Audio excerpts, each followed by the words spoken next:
Okay, I think we're about ready to start. A couple minutes after the hour here, and so Mike, if you don't mind hitting the record button, so we have this for posterity, and for everybody who wants to rewatch the highlights on the 6 o'clock news tonight. We'll be cutting in and out to that. So my name is Daniel Stein. I'm one of the co-founders of Stewardship Change Institute, and I think I know everybody, or I recognize all of your names and voices.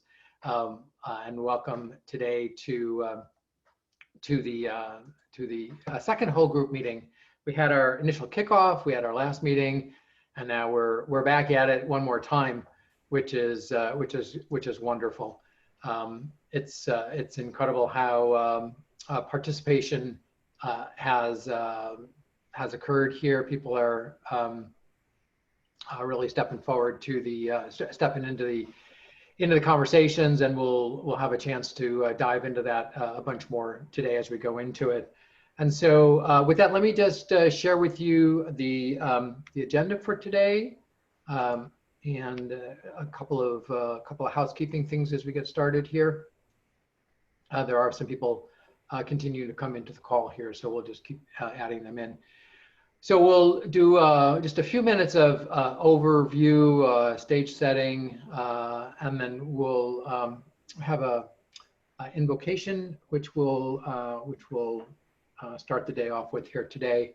And then pretty quickly after that, those initial remarks, we're going to put you into breakout groups pretty quickly so we can get reacquainted and do some preparation for the following section, which is the whole group discussion, which is what we're calling a fishbowl.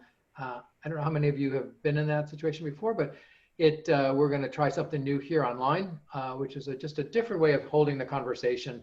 And that will be the distillation in large part of the intercession meetings that many of you participated in. And so it becomes more of an integrated kind of conversation, interactive conversation. That should get us to 2 o'clock. We'll take a 15-minute break. You can leave your computers on. And when we come back, we'll all come back together. And we'll have at that time a presentation from the implementation sites in New Jersey and New York, and a little deeper dive into the integrated care for kids work and how that really connects with what we're doing here in the parallel track of that effort. Following that, we'll break into work group breakouts again and dive into the kind of the intercession work and the preparation for that work, and that'll last an hour, and then we'll conclude at the end of the day, and everybody will come back together again, and we'll just have a few brief remarks and then head off. We have about a month until the next meeting, which is when we will ideally come back together again with a number of recommendations, and we'll be moving into the synthesis section of things. So I want to also make sure I thank our sponsors. Again, for folks who have stepped forward and have supported this effort, really, really grateful for all of you who have done that. It's a tough time economically for individuals and organizations, and I think it's a testament to the interest and the support for the kind of work we're trying to do here. And our newest sponsor is Health Choice Arizona. So thank you, Eric, for facilitating that for us. So there's still room on the slide for others if they want to jump on, and future meetings. We'll keep space available. And again, I want to also thank the Kresge Foundation for their continuing support, which allowed us to get to this point. So thank you all, and I know we have representatives on the calls here today. What I'd like to do is now shift and invite Didi Devine, who's the CEO of the Native American Connections, to speak to us for a little while, to welcome us to today's meeting and just share some of her experience and her perspective on the work we're doing, especially from a Native American perspective. So with that, Dee Dee, I think you're up. If you would all welcome Dee Dee, that would be wonderful. And the microphone, as they say, is yours. Thank you, Daniel. And I'm looking at that picture I was sharing with Daniel. I've worked here 41 years and that picture is 21 years old, and it's kind of a joke that we don't replace it. So I appreciate how I looked 20 years ago. So I'm sitting here in Phoenix, Arizona. I'd like to welcome you for our meeting today from Phoenix, and I'm sitting here in my office at the Native American Community Service Center. There are 7 nonprofits and 2 tribal communities that co-locate, own, and operate this one-stop service site for the Native American community in Central Phoenix. We actually chose this site. We chose this site because it's right at the Campbell and Central Light Rail Station. Long before we knew transportation was a social determinant of health, we knew that easy access to services in a one-stop shop were really important. And so we've been able to create that. But we also selected this site because right out my window, I overlook Steele Indian School Park, a city park that was once a former federal boarding school, the Phoenix Indian School. And it operated for 99 years from 1891 to 1990. And if you go back to 1891, Native American people were considered wards of the federal government, held under the Department of War. And the Department of War was changing their policy strategy from one of genocide to one of assimilation. And that's when they began forcibly removing small children from their families on the reservations, and placing them in federal boarding schools, military-style federal boarding schools across the country. The Phoenix Indian School operated for 99 years, and it closed in 1990. And when it closed in 1990, several of us from the community went to the city of Phoenix and said we really want to reclaim that site. And we went and renovated one of the few remaining historic buildings there. And we now have a cultural center there where we felt it was really important to preserve and tell the stories, the authentic stories of the children, some that lived there until they were 18 or 20 years old, and some that died there. And also to tell the historical trauma experience of the federal boarding school. So my office overlooks that school, and now we operate that site, which also has a commercial kitchen where we employ Native American chefs who have returned to indigenous meal preparation, another social determinant of health, in which healthy foods and are focused on really improving the healthcare outcome of Native American people that have some of the highest diabetes rates in the world. So Arizona, about 1/3 of the state of Arizona is tribal land. There's 21 tribes in Arizona, making up about 5% of the state population. There are 2 other tribes that were particularly affected by COVID, the Navajo Nation and White Mountain Apache. Those 2 tribal communities had infection rates as high as 20% of their tribal population, and 11% of our state's death rate. And so those are some of the highest infection and death rates throughout the United States and actually throughout the world. There are reasons why they had those high infection, hospitalization, and death rates, but they're very complex, as any problem is. But they are the social determinants. They had multi-generational families, from grandma to children, small children living in substandard, overcrowding living situations. 1/3 of the households don't have running water. And so having to haul water in a time where you're told to wash your hands frequently, and to be able to distance when somebody is infected or has symptoms when you're in an already an overcrowded multi-generational family.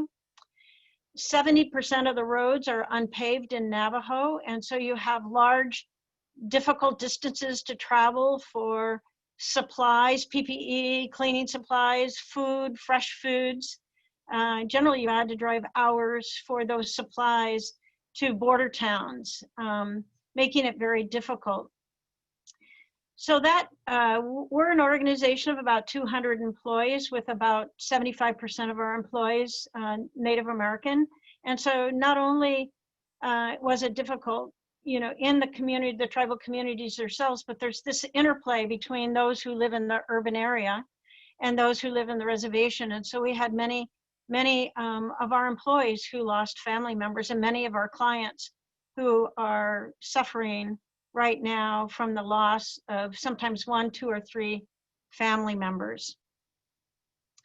As we focus our attention on the significant disparities in health, housing, economic, social justice within our tribal communities, and many people are talking about they can't wait to get back to normal, the tribal leadership is saying, no, we don't want normal. We actually demand a new normal. We demand, you know, an aggressive and intentional way of addressing these disparities that now have, COVID has really been brought to light. So as we talk today, I'm hoping that we keep that in mind, of talking about a new normal that is inclusive and aggressively and intentionally addresses those disparities. I've worked for, like I said, I've worked for this organization for 41 years. We're an essential employer. We have remained open. All of our employees are coming to work 24/7 for our sites. We're one of the largest homeless, low-income family housing providers. We operate the only shelter for homeless youth in the county. And so we've remained open all this time. And we've had a chance to focus on, you know, our history. We're about a 50-year-old nonprofit. And when we were started, our mission was to address health, housing, employment, and the cultural needs of our community. It was a model, when I arrived, of these interconnecting circles of a healthy mind, a healthy body, and a healthy spirit, and that connection, and the connection to the community. And so long before we had wellness models or holistic models or social determinants of health, and my friend CJ Hager is on part of our community here today from Vitalist Foundation, has created this healthy community wellness model. And I would always tease them, we know that model. It's the medicine wheel. It's the model that Native communities have had for 1,000 years.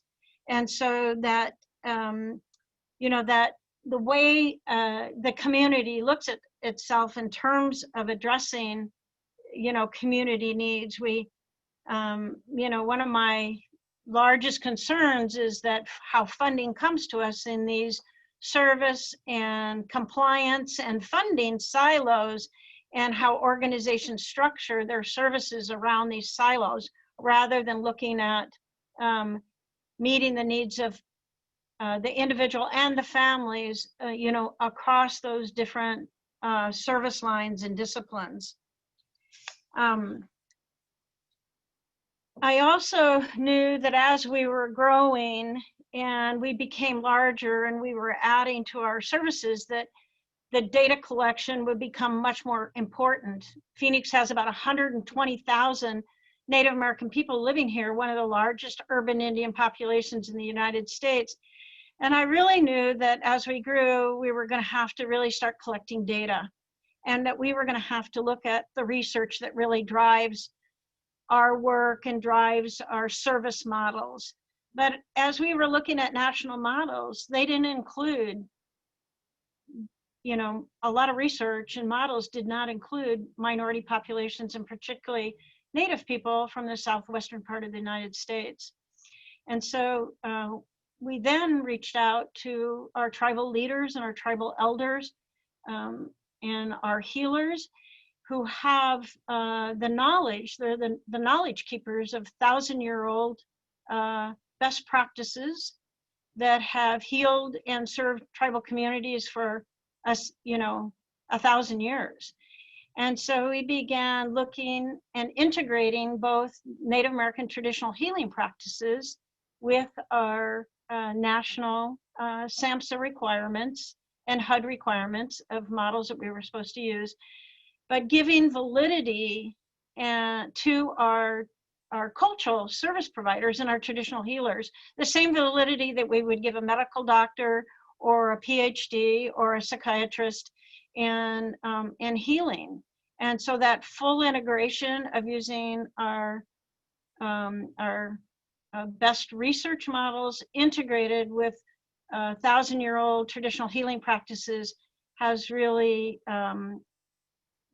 been the long-term results that we're seeing in terms of addiction recovery and healing trauma from historical and abuse and other things that are underneath some of the physical addiction and those kind of problems. So we actually operate a talking circle. We built architecturally, we built a circular room so that when you're meeting, it's a ceremonial room for us, and it has an altar in the middle. But when you walk into the circle and you sit in a circle, you notice that everyone is equal. You're facing each other. There's not a beginning or an end. There's not a leader or one person that's more important that's at the head. It's really that everybody is equal. And so when you walk into that talking circle, everybody's voice, a lot of times when you're thinking about what you're going to say rather than listening to the other person, but the person who's talking has an eagle feather. And when that eagle feather comes to you, all the things you've thought about that you're going to say coming from your mind and your head, generally, as soon as that feather touches your hand, that's a connection to your heart. And what you need to say, rather than what you're thinking you're going to say, usually comes out. And we also operate 3 sweat lodge ceremonies a week as well. We're not doing that during COVID. They're suspended right now. But when you walk into the Mother Earth, the womb of Mother Earth inside that sweat lodge, it's a purification ceremony. And so we get a chance to really wipe away some of those things that we maybe have happened to us that are so profoundly harmful and hurtful, or things that we feel guilty about. And so using those really traditional healing practices and combining them with some of the, the educational research practices, we really found a way of really whole person and whole family healing. So as we go into our breakout sessions today and our fishbowl and some of the things that Daniel was talking about, we might think of how we're going to sit in that circle and how when the feather gets passed to us, that we're sharing our expertise as the subject matter experts that we are here, but we're also connecting that to what's within our heart and what we really need to say and share with the group. And as we move, towards action in this, what I consider enormous changing of large systems of care, as we move to action in large systems, I hope we also think of action to change ourselves in our own way of thinking. So thank you for allowing me to welcome you today from 101 degrees. I think it's going to be in Phoenix today. And blessings to all of you. And I'm going to enjoy spending the day with you. Thank you very much. Dee Dee, thank you so much for your welcome. And I know when we were speaking the other day, your depiction of the talking circle really, as I said to you yesterday, really resonated with me. And I think we want to make sure that we try to create that space. And sometimes it's just waiting a little bit to hear and creating a little space for people to to step into the conversation. There's quite a diversity of people in the room virtually, and being able to join the conversation can be daunting for some people, but I think ideally you've created some awareness of that, and we'll all sort of pick up on that as well, and also contribute, because we want people's contribution to the conversation today. So thank you. I'm glad you are here. I wish it was a little cooler in Arizona, and hopefully those climate change things will resolve, and you'll get back to your lovely autumn weather soon. The rest of us will be envious of that. So what I want to do is just kind of do a little bit of context setting, and then we'll move quickly into our groups. As I've said before, this is an exercise in the whole being greater than the sum of the parts in so many ways. There are so many parts, there are so many people here who bring such great amounts of expertise and knowledge and experience, and being able to forge that together over the time we've got scheduled of the next few months, it represents just an enormous opportunity to bring good things to light, and the power of collaboration and working together is profound. As I articulated last time, what we're trying to do here, and being a bit of a control freak, it's hard to do, but encourage self-managing organizations. So the groups, the subgroups, and the work that everybody is doing is really all about really self-managing organizations, stepping forward, taking initiative, over-communicating, not asking for permission, and encouraging participation by everybody. Everyone here has a voice and something to say. And so please bring your voice to the table and share with us. If it just stays in your head, we don't get the benefit of hearing that. Listen closely, inquire, encourage, and volunteer your ideas. And when appropriate, turn your camera on, especially when we're in the breakout groups, where the virtual community is so hard to create a human connection, that by turning the camera on, we get a little closer to that. And then, of course, our virtual community at the Hub, I believe everyone, or mostly everyone, is connected to that, and we're really working hard to try to bring people into that community as well.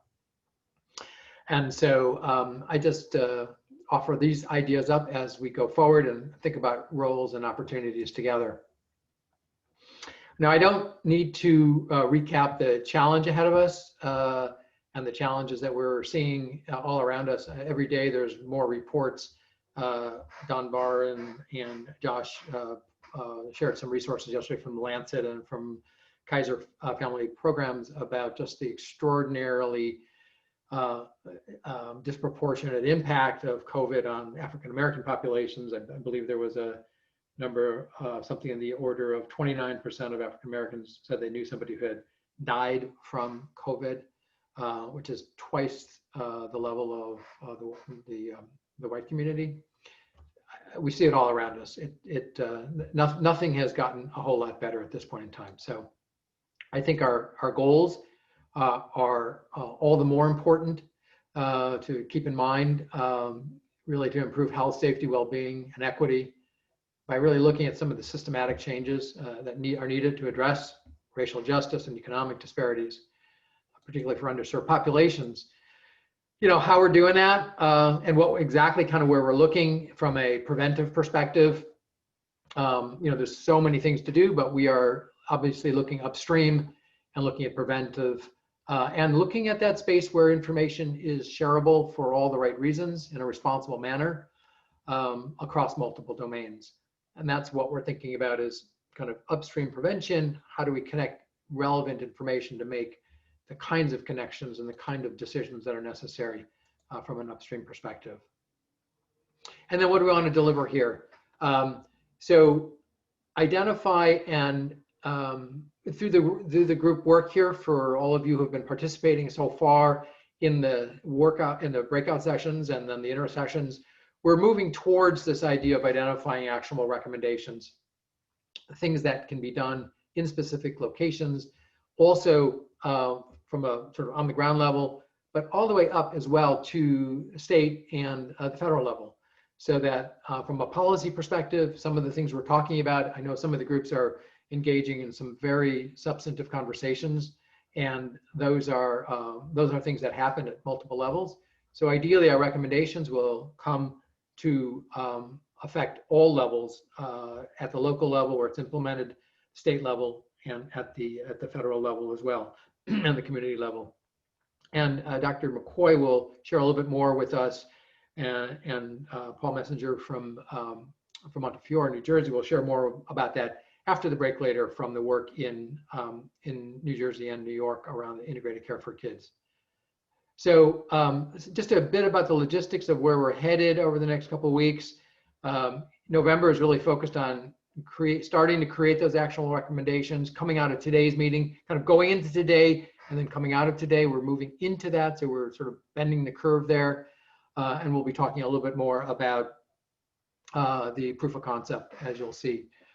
December, January, we'll be synthesizing the recommendations and working across groups and system mapping kinds of things. So we're moving the conversation up to strategics kind of levels there as well, which is obviously where the cross-domain work will be so important. We have intersession meetings planned, or we'll be planning them between the various meetings. And then that's kind of a strange noise. In February and beyond, we'll be starting to implement. So, and in January, we'll hold our virtual symposium. We're still planning right now, hopefully, an in-person meeting where we'll bring it all together. Although I'm not sure what the odds makers will put on that for being able to get together physically in March, but we've got that still on our radar screen.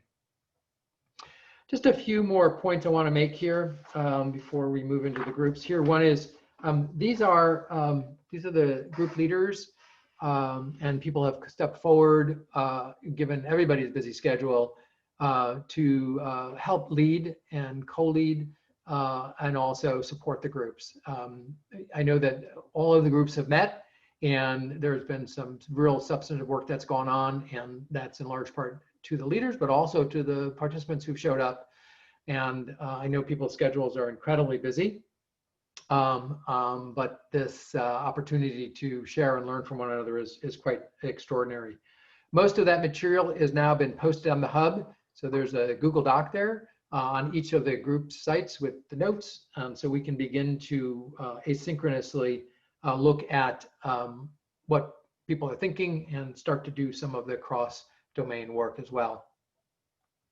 So I think that from a metaphorical perspective, we're sort of running down the highway, and we're running down the and starting and take off a little bit here. And so put your seatbelts on. I think we're on the way to do that. And I want to thank everybody who has stepped forward and has committed the time and the resources to participate in this in a big way. So with that, I want to switch now from some of these introductory comments and kind of get right into the heart of it here. So we are going to use as I said, a fishbowl process, which is just kind of a variation on a group conversation. Each of your groups will, when I'm done here briefly, will split into the work groups. Some folks who are not in the work groups already assigned, I know there's a few people who are new to it, or some of the advisors will ask you to join those work groups as well, the most fitting ones, and contribute as you can.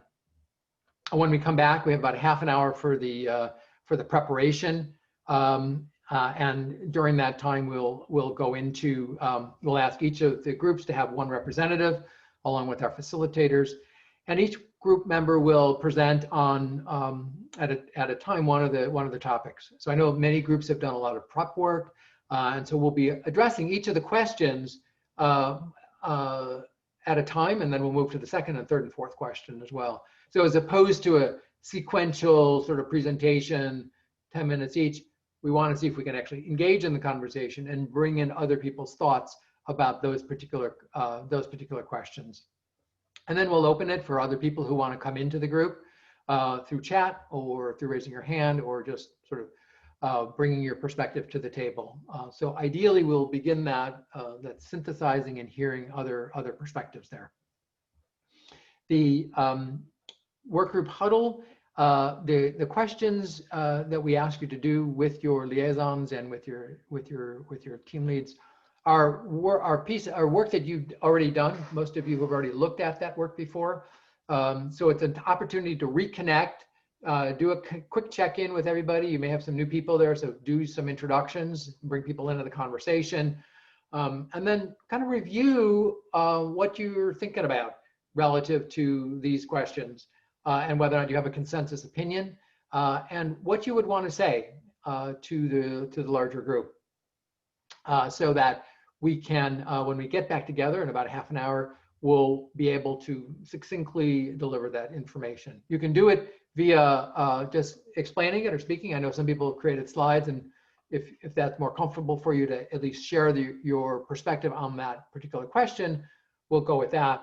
But if we can do it in a way that is more sort of more of a explanation presentation verbally, I think that would go well. And then we'll invite all the other group leaders to sort of comment on that same question. The fourth question is a kind of an open-ended question. If there's other things that need to be addressed that are top of mind for your group, feel free to write those down or have a consensus around that. And we'll try to spend about 15 minutes on each question so that we can kind of move through these things. We'll have to follow the conversation as it goes. But please feel free to ask questions and those kinds of things. The most important thing in your group now is to identify somebody one of the leaders probably, who will be presenting, and then everyone else will be supporting and then asking questions there. So before I ask Michael to break you all into groups and go on that journey, I just want to open it up and see if there's any other burning questions at the moment that people want to bring to the table, or any other new news that may have been developing that we need to address immediately. Okay. Daniel, I'm going to jump in just for a second to say, to tell everyone in the groups, do not worry about getting a concise single answer to every question. You want to have a discussion, you want to get a sense of the group and its ideas, and come back into, and so that you can reflect those when you get into the fishbowl. It's not a presentation where you're going to say, well, for number one, we said this, number two, we said this. That's not the nature of it. It's to generate a conversation. Thank you, Adam. And I think that's really an important part there. Michael, are we ready to break people into their groups? Yes, sorry, yes, we sure are. Okay, so one moment here. There may be some people who end up not in groups. I don't know if we've got everybody allocated. You'll be in the waiting room, and then we'll. There's only one of those. Okay. Oh, we're down to one, and it's you. So. Okay, great. Well, I may wander around and join your meetings, hopefully not to be disruptive to it. If you do, you have a chat function in the meeting, and your liaisons hopefully will be supporting the group. Actually have another chat function. So if there's anything that needs to be addressed, we're all ears for that. So with that, we'll see you back here in about 25 minutes or so, or about 30 minutes rather, and then we'll dive into the breakout groups then. With that, Michael, take us away.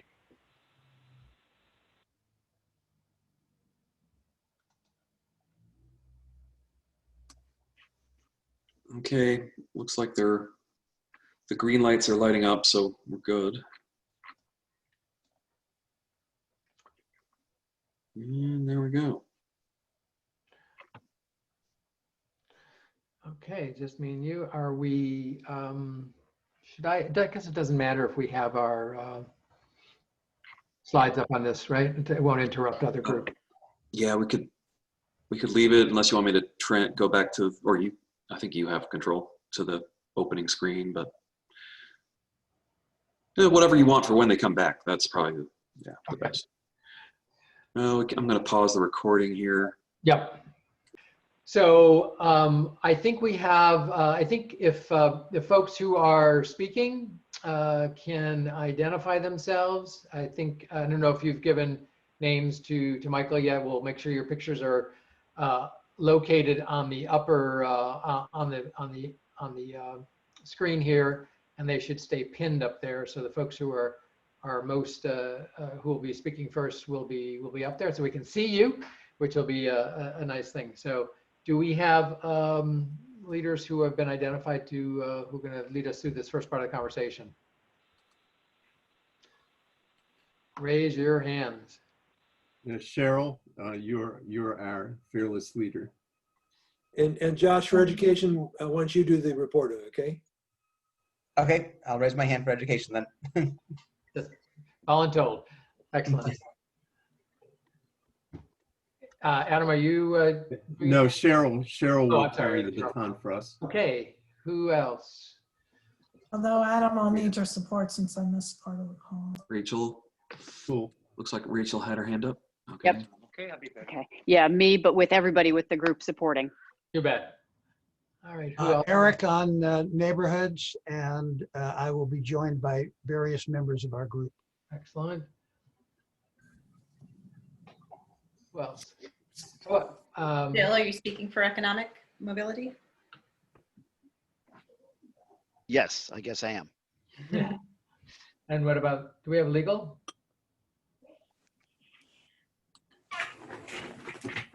We did not get the point to nominating someone Okay. who would be speaking. We were kind of cut off mid-thought. So who wants to volunteer? I think Amy should do it. Oh, you guys are awesome. Thanks. Yeah, sure. No, that wasn't a punishment. I second the nomination.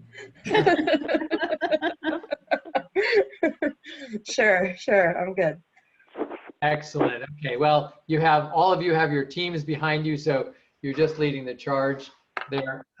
Michael, I don't know if we can pin those names up at the top there. Cheryl, Josh, Rachel, Eric, Bill, and Amy. At least we'll be able to see you there. It makes it a little more interesting there.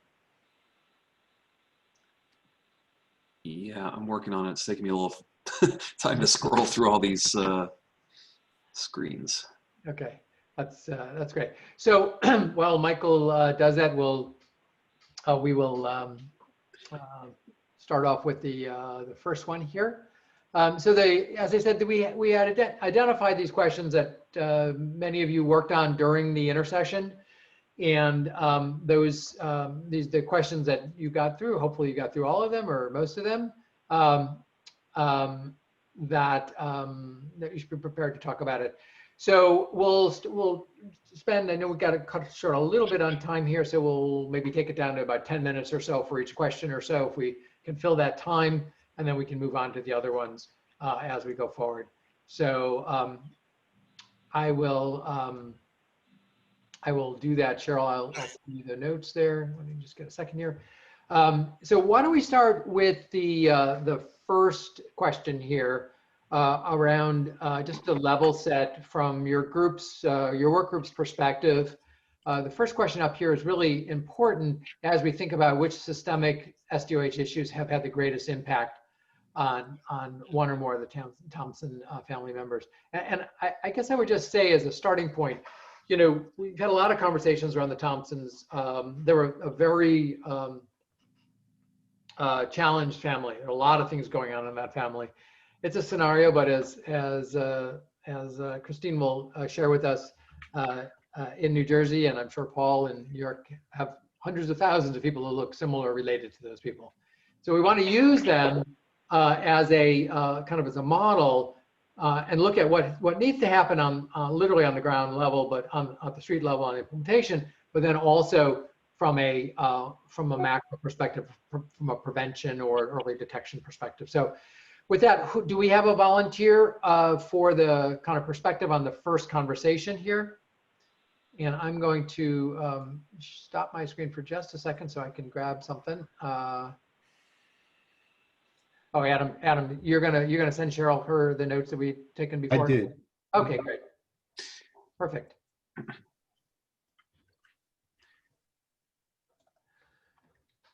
Okay. You're looking for someone to start discussing the first question? Yeah, that would be great. Okay. So from the group's perspective, what social determinants have the greatest impact on one or more Thompson family members? I'm going to be reading from a slide deck that we created that I'll use as my notes. Basically, we saw poverty as a huge issue. We saw systemic racism as a major issue, including the impact that systemic racism had on school funding and on even the treatment of children within the given school. We did a little bit of homework on Temperance, Michigan, and saw very, very skewed income distributions there. So great disparities in income and presumably even more in wealth. We saw a lot of this stuff is playing into a weak family structure, and the story itself shows the challenges that family structure faces. We saw a number of issues in the community. There wasn't stable housing to be had. There really weren't opportunities for 3 generations of that family were lacking in opportunities. There were, again, significant income and wealth disparities, challenges with healthy food, healthy air. There was a lack of social support. We saw there as being what we called infrastructure issues that were socio and technical in nature, including things like transportation just wasn't good. And then finally, we really saw that structurally challenges navigating these very disparate systems all played into this. And there was no central point of contact. The systems weren't structured to be preventive; they were structured to be, to intervene after the fact, not coordinate well with each other. And put a lot of the burden on the individuals to navigate the system versus the system that helped the individuals and coordinate. Well, this is Eric. If I can build on some of what Joshua has started out with, our group identified opioid addiction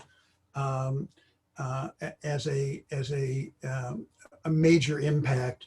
And within that, lack of access to treatment, lack of access to qualified healthcare practitioners, prescriptions getting into the hands of the wrong people, overprescriptions, unethical pharmaceutical marketing practices, things of that sort. We also saw mental health system gaps. We see Sergeant Thompson falling through them and becoming homeless. We saw problems with community food systems. We found problems with affordable housing, overcrowding, camping in with grandma, results in changing community relationships for the kids, community relationships and engagement, transportation, as Joshua pointed out, and economic inequality, income wealth gaps, especially by race, social safety net that allowed that isn't there to help people meet basic needs. And then an underlying question that I thought was interesting. One of our participants said, "Have we asked the Thompsons what they need?" And I think that's an important topic. I want to ask Susan to just add in some comments about housing and see what her thoughts were. Susan? Thank you, Eric. I'll just add to the affordable housing aspect because it depicts the downward spiral that we see affecting so many families right now, that they start out with having some income, and then the father leaves, the father is homeless, has no income, the mother can't keep up with the rent, they're evicted, and they end up going to whatever shelter is available. In the case of the Thompsons, it was grandma, but that caused another impact on the family because the kids were disoriented in their new schools, and things fell apart for them. So the affordable housing aspect is definitely part of that downward slippery slope. Thank you, Susan. I just want to see if we could have Claire talk for a minute to summarize the group's feeling on food. Sure, and speaking on behalf of a big discussion, especially at our last meeting, so I apologize if I don't do it justice. But the thought was that there are root causes behind why neighborhoods don't have food, and there was an objection to the term food desert. And that we need to think about why is there a lack of capital in neighborhoods, and what is going on, and who is advantaged and disadvantaged in the farm system that leads to the type of food that's even produced in the country. And hope I did that justice. And Kaylee, maybe just some quick comments on the addiction that you raised. Yeah, we just wanted to emphasize that it is not just the social problem of addiction in an individual's life, but the addiction prevalence and etiology that is set up by systemic factors. And that it's not just access to treatment that is an issue, but it's access to affordable, quality, culturally responsive treatment as well. Thank you. Cool. All right, back to you, Daniel. Thank you so much. Covered a lot of territory there in that large grouping. The neighborhood and the physical environment cover a lot of territory there. I'm interested from other groups. Are there things? I would imagine there are many things that you covered that were similar to what we've just heard. Are there other new things or different things or a variation on the theme that it would be new to this right now? Yeah, I think from the economic group, we tried to keep it narrow, focused on, okay, the economic group and what we're about. And a couple of things, we had a theme when we had our intercession meeting about, again, and Chris was the one who initially brought this up, but about opportunity and hope. And providing that so that the individuals see they have an opportunity and they don't lose the hope. And then we started to get into education being extremely important to move people to that next level. That education is critical, and not just education, meaning you have to have, a college education, but the vocational, whatever it is that meets those needs. And then we actually got into looking at the family and saying, why is this family in this situation? What created this? And so we started to look at, about prevention and about really good assessments that you can do preventive measures. And if we were able to share the information at the right time, at the right interventions, then you could preclude a lot of this. So, we bring up things and we speculate why, the veteran may be homeless. But without speculating, if we had the assessment, something happened there. You don't just it doesn't happen overnight that you get out and you become homeless. So it was really starting to talk about looking at a good assessment and sharing that information among all of those groups that are touching this individual so that you can get the right information at the right time. And we brought up again about having that navigator, and I've been thinking about this for a while, and you have the airline controllers, and maybe we need a service controller. But that's where we got talking more about the prevention, the assessments, and information sharing. One thing I wanted to add, Daniel, from the economic group is we covered a lot of ground in talking about how all these other factors, whether it be the addiction or mental health issues, that you need to put on it. Folks can mute. Hang on one second. You guys can mute yourself if you're got background noise. That'd be great. Thanks. So we covered a lot of ground in talking about how these other factors influence the ability for someone to improve their economic circumstances, and kind of along the lines of what Kaylee was saying, there is a bi-directional relationship, of the financial insecurity, being able to afford, and then being able to afford access to treatment, right?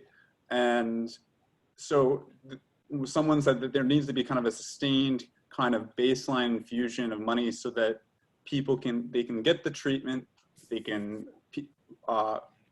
go to community college and get a better degree so that you can have the longer term trajectory of upward mobility.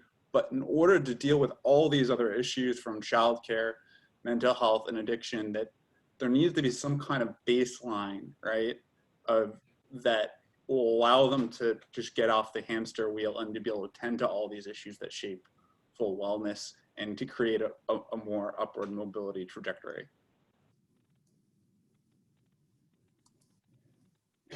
Sounds great. Cheryl, a couple of things. I want to react.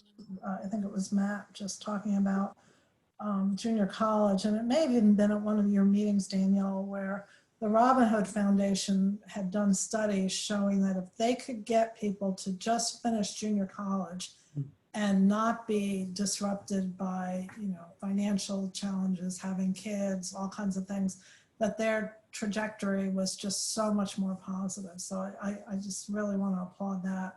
I was not part of it, but a couple of topics that our group did talk about, and I invite others to jump in, that I don't think have been mentioned yet, are air and water quality issues. We certainly know, you know, the lead fiascos in Michigan and other aspects of that, certainly asthma and things like that. And then prison reform and being jailed for DUI, getting appropriate representation in legal services. So those two others I don't think I heard folks mention. Amy, is that coming up at all in the legal group? Yes, so we did talk about appropriate representation. We also talked about incarceration being a big trigger, but what could have been preventative in terms of leading to incarceration, what kind of supports the family could have had in place. Also brought up some of the administrative barriers to actually accessing services. So whether or not that's appropriate information, whether it's just convoluted or difficult forms or unable to understand or navigate systems, and access to services depending on, we thought of location being a huge determinant in terms of poverty, but also just access to services and intervention. And then the other thing is just the generational aspect, generational trauma, generational poverty.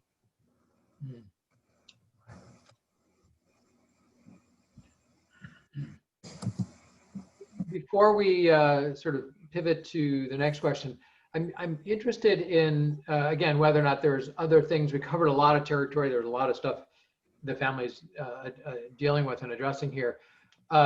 Was there anything else that folks heard or did not hear that was surprising to you in terms of? Daniel, this is Tony. We've sort of talked about it, but I don't know that we've talked enough about the issue of mental health. Yeah. That this particular family, you know, I'm a firm believer in assessments, but that veteran who is homeless doesn't want to be assessed again. They've been assessed 20 times already. And so we have a large segment of our community, of course, who wants help, and with help they can do well. But we also have to focus on that segment of our community that doesn't think they want it because of severe mental health issues. And that's all generational at this point. I mean, I'm seeing 3 and 4 generations of families with mental health issues that somehow they get through, they fall through the cracks. So somebody added that. Quite appropriate. I just, you know, was just thinking when you said, I don't want to be assessed again. I know it's so many of the technical conversations are around sort of working from assessments to code it up. I remember some work we had done with UMA years ago, and one of the people we were speaking with was saying this, you know, after some conversations around the vision of the agency, which was, I just want to tell my story once. You know, it re-traumatizes me to tell it. Now, there may be reasons to tell it a few times, but you know, that idea that I'm telling it 10, 15, 20 times is an important story. And I can imagine here at a family like this, for those of you who are doing assessments or you know, direct care, that question of, do you use other people's assessments? Do you have unique assessments or other things that you could learn from others who have already been talking with the family? In a way, I don't know if anyone has a response on that. I'll jump in for Well, and the legal thing, one thing we definitely talked about yesterday, more so than in our group, is that the idea of coordinated care or care coordination or unified care coordination.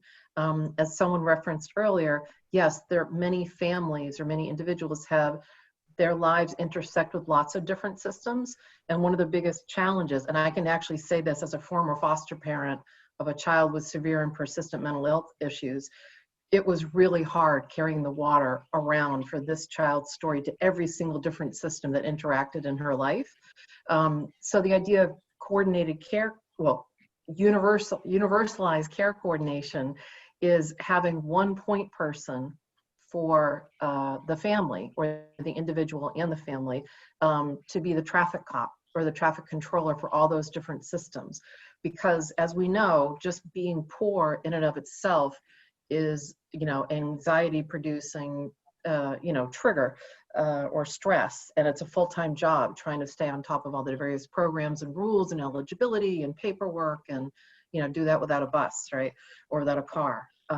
So I really think that that's one key piece that we haven't necessarily talked so much about today is that there needs to be better coordination of those various programs so that people don't have to tell their story over and over again, so that the systems are working in sync with each other to not re-traumatize the person, and to more efficiently and effectively use the money that all these systems put into the care that they have for their people. So there isn't duplication of effort. It's actually a money-saving event too. Let me jump in and support Chris like 1,000 or 10,000%. In the medical system where I'm coming from, we'll now pay for care coordination, but what we mean by it is medical care coordination, and there's not very much money behind it. What she's talking about is something I think radically different, and so I've been writing some about it, but at the front end, it's encountering someone who looks like you, talks like you, has your life experience as the person who doesn't really, medical people use the term screening people, but that doesn't really screen you, but it has a conversation with you and finds out what you want, what's troubling you and what your issues are, not your chief medical complaint. We'll get to that later, but then develops a plan with you that then this person needs the functions of a navigator. Initially, it doesn't have to be a navigator. It needs to be somebody who speaks Spanish and understands that you came through the Central America horror or whatever, but can relate to you. But then you need a navigator to get you through all the programs, and then you need somebody to help you plan the success plan for your family, and then you need somebody, as Chris was saying, to hold your hand, to be a companion, to help you through it as you go forward. And that kind of common management, we don't have systems for. We have systems within some of the other areas, like there's a social worker in child welfare who's assigned to your family, and we have a nurse in a clinic who's assigned to, but we don't have somebody who's thinking about the holistic family, and we don't have a system to pay for it. And the information systems you're talking about become the tools that person uses. But if you don't have somebody there to use it, it won't happen. And that problem, sorry, this is Karen, I just want to add a little bit. That problem is even more acute on the public health social services side, because there, every single service is isolated from every other service.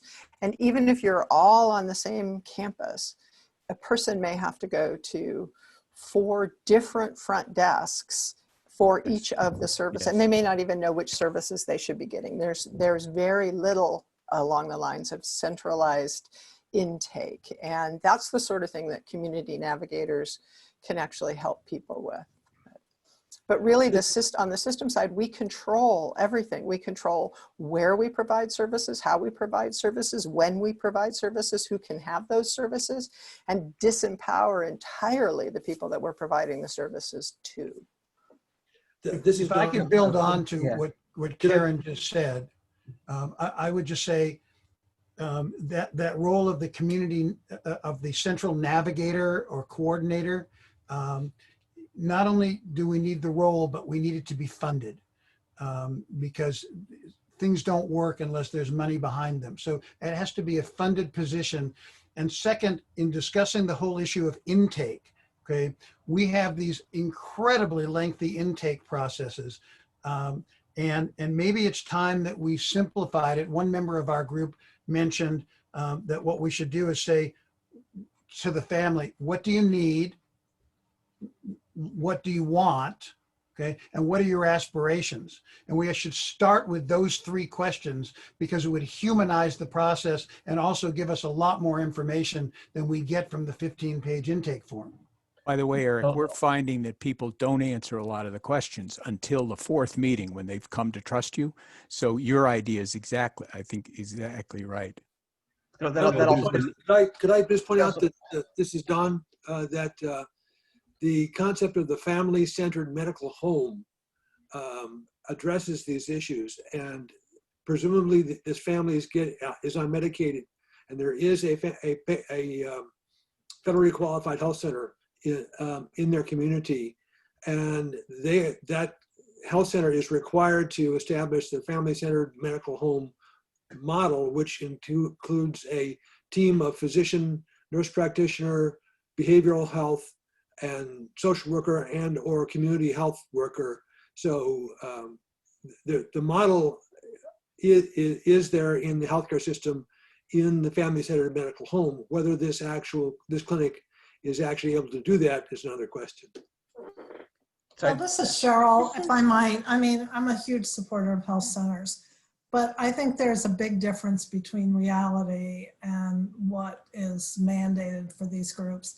And the chances that that health center is actually caring for this entire family, I would say, is pretty low. And you can't expect them to care for people who they're not connecting to, right? They may be taking care of the child or the mother, maybe the grandmother, maybe not. So, you know, I just keep pushing back on why are our programs not doing what we think they're supposed to do or they're receiving funding for.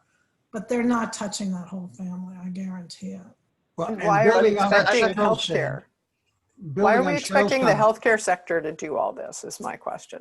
When people come to healthcare, yes, you have to address those things and point them in the right direction, but healthcare isn't always the first door where we encounter these people.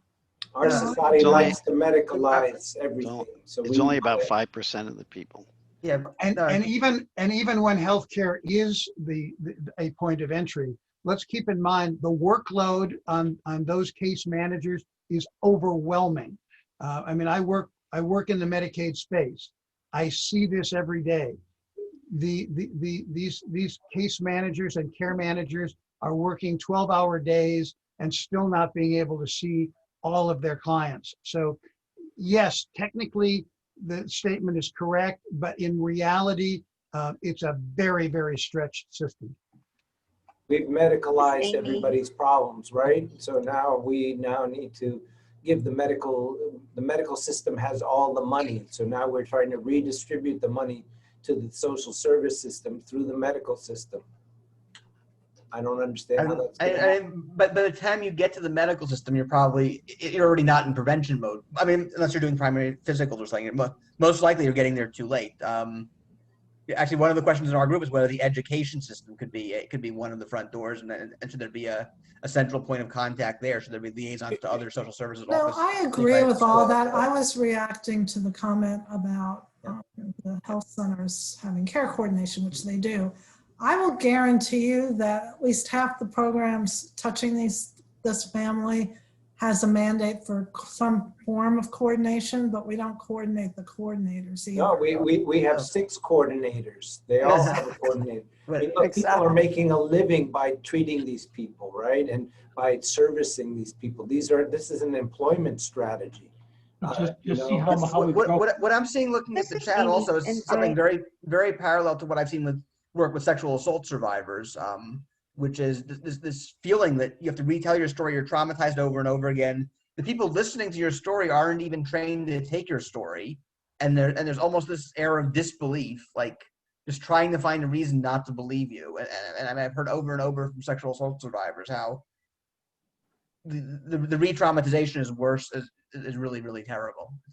So this is Amy, and I just want to jump in on a couple things. So first of all, yes, Josh, to your points, I think we see that a lot in the legal sphere too, where you don't get the whole story the first time. I think that's true in healthcare as well, right? People, it takes multiple meetings or multiple questions to actually get to a lot of the root issues.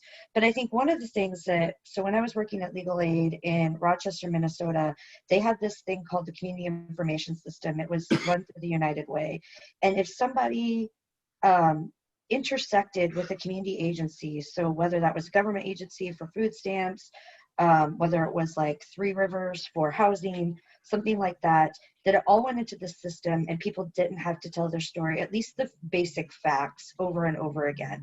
And so you could pull up this person's name or the family and see what other agencies they were already working with. And one of the interesting things that I found about that though, is that legal aid was looped out of that. And so there's, and also healthcare was looped out of that. So that was really only specific to like government or community agencies. But I think that if there was a way to coordinate the information and have some data sharing, then it would also help with knowing what people might need or might have received and like checking through the boxes. Like, have you gone to this agency? Have you gotten this help? And it also might facilitate not needing to fill out so many forms, not needing to like go through all the procedures, because you've already been screened over here. We already know what your income level is.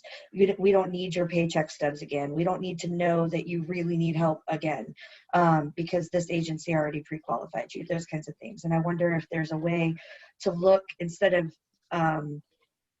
ballooning out but looking more on a local level on how we can get communities in certain jurisdictions or in a county-wide level to kind of coordinate. So this is TV. I just wanted to offer in Virginia, we have a 12-page uniform assessment instrument that's used statewide for adults. It's basically a huge biopsychosocial assessment, and it's used universally with hospital systems and social service systems that serve adults. And it's been pretty effective. That, as well as a uniform consent form that essentially allows like that single form to be used across any kind of agency to share information about that client. And so I think there's some great things that are happening that could be replicated to do exactly what you just mentioned. That's the flip side. With all the talk about data sharing to help people in coordinating, is there data that has to be kept in certain systems? For example, we were thinking like an education system. We don't want data on truancy or something. Why don't they go to healthcare so they can get help with health if they need it? It might go to other social services. We don't want it going to law enforcement. And what kinds of things do you have to restrict flows of data to sort of protect people? That's something we've actually dealt with here. And so I work on a DSRIP funding, which is a CMS funded delivery service incentive, what's it, reform, trying to do Medicaid better, basically. And one of the things that we've done is created that universal consent that PB was just talking about, with about 60 different organizations on it, so that an individual's case can be presented at these meetings with literally 60 organizations that could be sitting around the table. Usually it's more like 30 that show up because ahead of time who the cases being discussed are going to be. And it's a confidential environment. The HIPAA rules have already been contemplated. Because of it, information can be shared amongst all these different groups, clinical and non-clinical, so that that the person's story is all in that one place and the consent issues are taken care of. And there was, sorry, I just lost my train of thought with something that Joshua was just saying about the need to coordinate that information, or the privacy. Oh, I know that law enforcement and DCYF specifically are not at those meetings, or not invited to those meetings, to protect from their disclosures that could impact their ability to get benefits, particularly the criminal stuff, not to be there in case disclosures are made that could incriminate them. Now, in the neighborhood factors group, we talked a lot about power as a root cause of some of the challenges that the family is facing. That, you know, historically, certain folks, and Chris, you just mentioned someone who's formerly incarcerated. Historically, there are certain groups that have been left out of the conversations on developing, you know, and I'm doing air quotes, solutions to help them. And so really connecting those folks who have the lived experience to creating the solutions. And there's lots of different power differentials, you know, as Chris was mentioning, folks who have been incarcerated in their history. It appears in racism, it appears in sexism, it appears in classism, and just really connecting the lived experience to to what we call the solutions to assist with folks. So I think picking up on that and adding to a point that somebody made, or a couple of people have made about, you know, you got to ask the Thompsons what they want, you know, what would be a good outcome for them, what do they want to make happen, and how do they think they should get there. And I think that, you know, there's the word empowerment that gets thrown around a lot, but there's a good definition I heard of it from the World Bank is increasing the capacity of individuals and groups to make choices about what they want, and then to be able to transform those choices into actions and into outcomes. And I think taking some of that definition and saying that has to be sort of that's the unifying theme around every support service that these people are getting is about, you know, that definition of empowerment.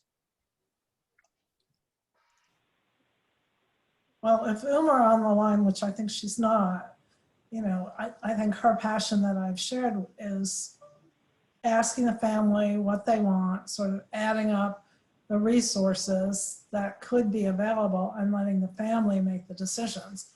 The problem is programs are not structured that way. So you get, you know, $1 from column A and $1 from column C, regardless of whether those are your priorities. And we're actually working on self-sufficiency, because it may be that you're in a county where housing is disproportionately expensive, but food is accessible, but you don't have the flexibility to adjust to that. I wanted to recognize Montefiore for a program where instead of asking patients, what's the matter, what's the primary concern, they would start with what matters to you.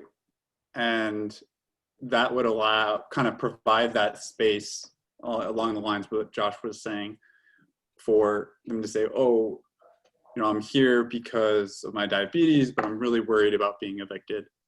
So I want to just little hats off to Montefiore for that program. To add to that, Matt, we should look at the intellectual and development disability programs and that population.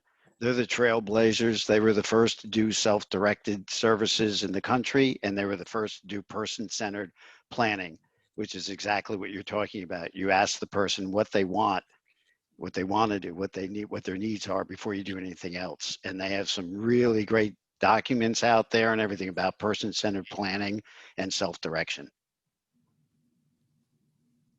We have a link for those. I'm sure we can find them, but you know, this is a lot of stuff going on. I could track it down. Okay, you know, for you. we can find it, but it's a good one. Just off the top of your mind there. Daniel, keep in mind, one of the things missing from this, and I think it's an incredibly rich conversation we're having, is giving people an incentive to do something they don't do today. I mean, if this were in the interests of all the organizations, they would do this, or most of them would, or a lot of them would. If they were ordered to do it by some regulation, more of them would do it. If there were a shared outcome that they would profit from or get paid for, if they achieved it, more of them would do it. So I think it's worth considering that since we seem to be coming to a conclusion on the functions that need to be done, what the financial systems would need to be and the objective systems that need to be in order to encourage the behavior that we're talking about.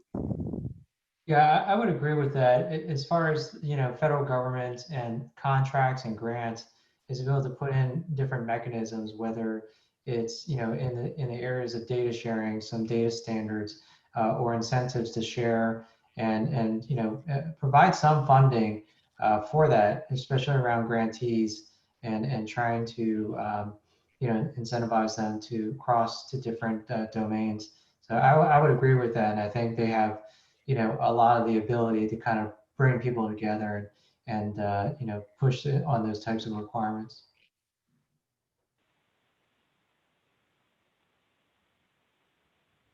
Hi, this is Diane. I just want to sort of add, you know, we talked how rich this conversation is, but how much more rich it would be if we actually had more people with lived experience here in this conversation. You know, I was the one who wrote, you know, let's ask the Thompson family what they need. No surprise, I'm one with lived experience. So I think I just want to add, because I know that we're coming up on time for this discussion, but how we engage people with lived experience is so critically important. And I think, you know, for a long time, we've allowed ourselves to tokenize, to exploit, and honestly re-traumatize. But we haven't so much shared that with our allies, that our allies have actually contributed to our trauma through the way that we're engaged.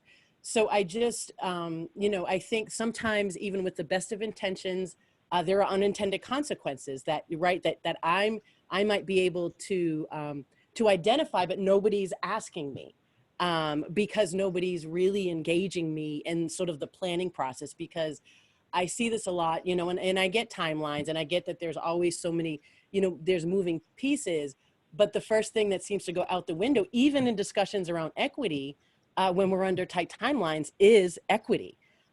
So I would just, you know, encourage that. I know, you know, there are action steps that need to happen, but a parallel discussion that needs to take place, and I'm so glad to hear this, is really about engaging people with lived experience. And that conversation has to start with people with lived experience.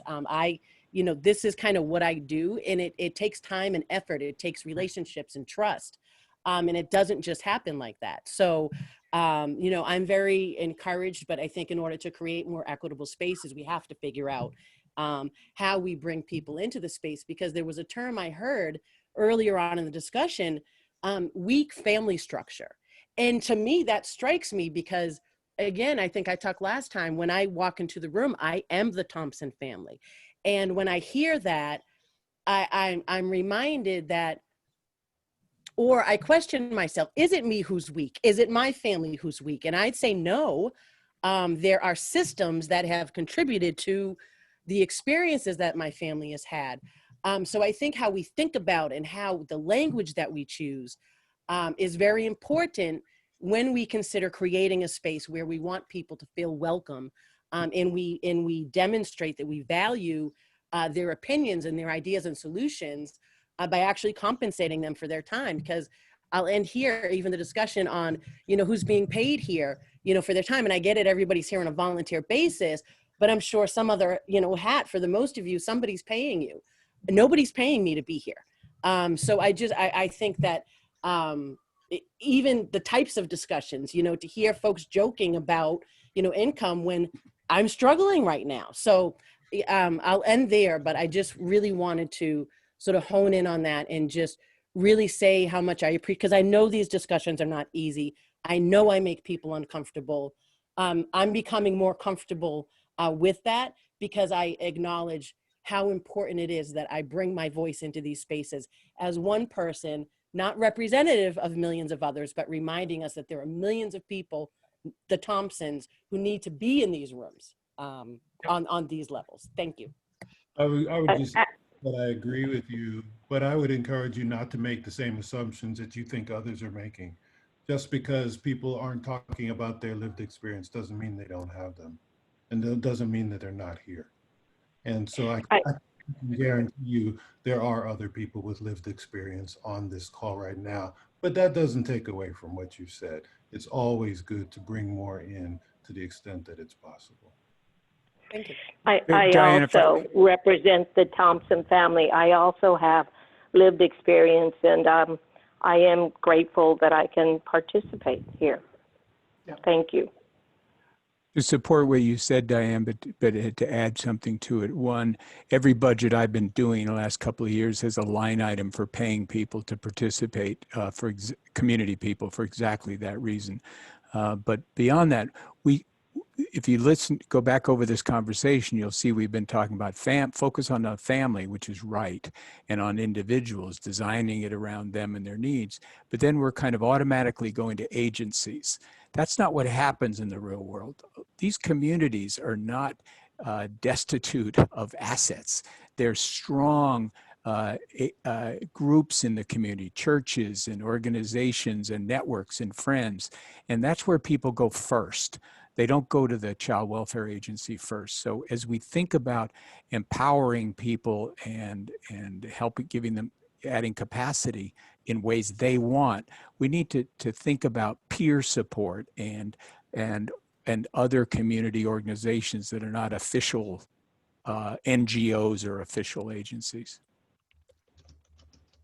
I think it was Don who was talking about the role of barbershops in certain communities. Yeah, I mean, it's a public health classic story. I want to start to close this conversation, however difficult it is. It's the hardest thing to bring this kind of conversation, this enthusiastic conversation, to at least a hold point here. But I do want to just spend another couple minutes. It's been very passionate, and I appreciate everybody's coming to the table with really important contributions and ideas. I also want to make sure that people who have not yet spoken, if there's anyone out there that's been daunting to jump into this conversation, just to pause for a moment and let's keep the floor open there for anyone.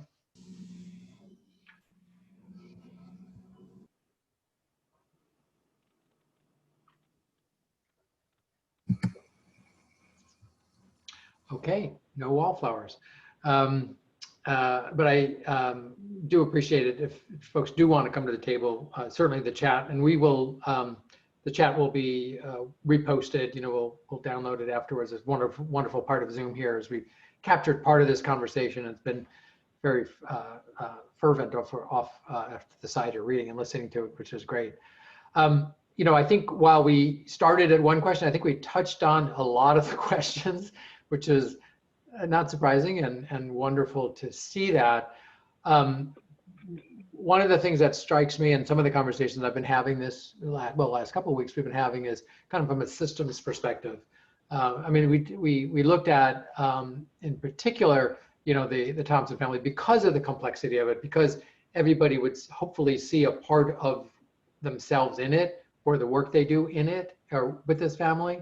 So it is pretty broad in that sense.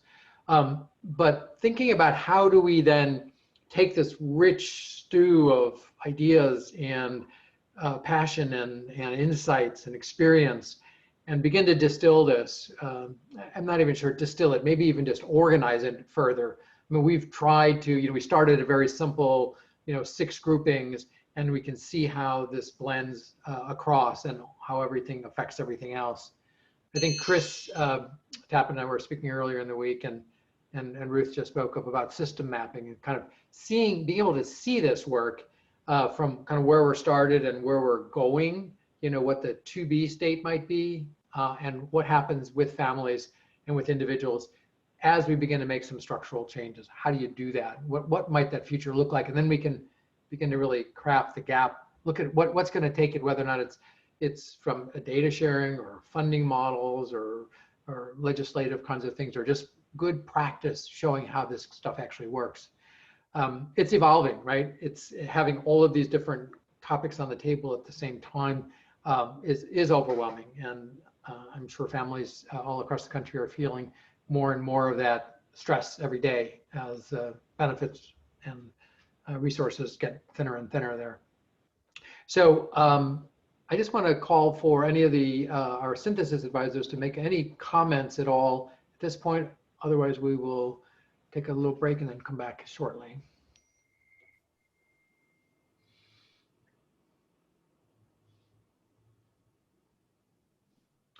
Okay, So again, this is recorded as well. So this will be all available to folks to go back, and we'll work on this and try to bring some intelligence to the table here.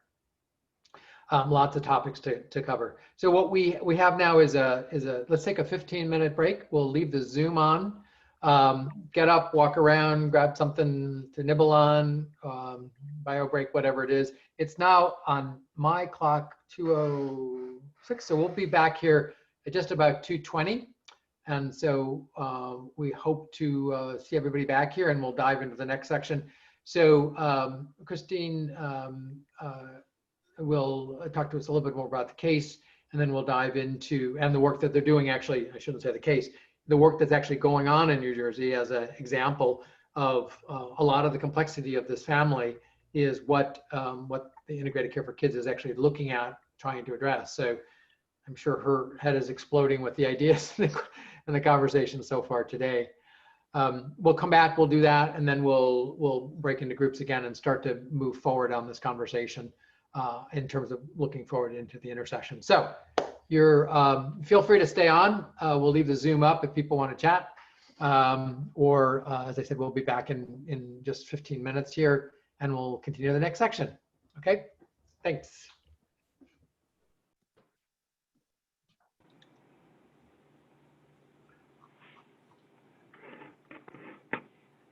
Is Stuart's team all back here? Everybody on board here? Yes. Okay, Daniel, thanks. Yeah, I'm here. I'm here. I'm not back yet. You're not back yet. Okay. It's good. It's a good body double there. Good impersonation.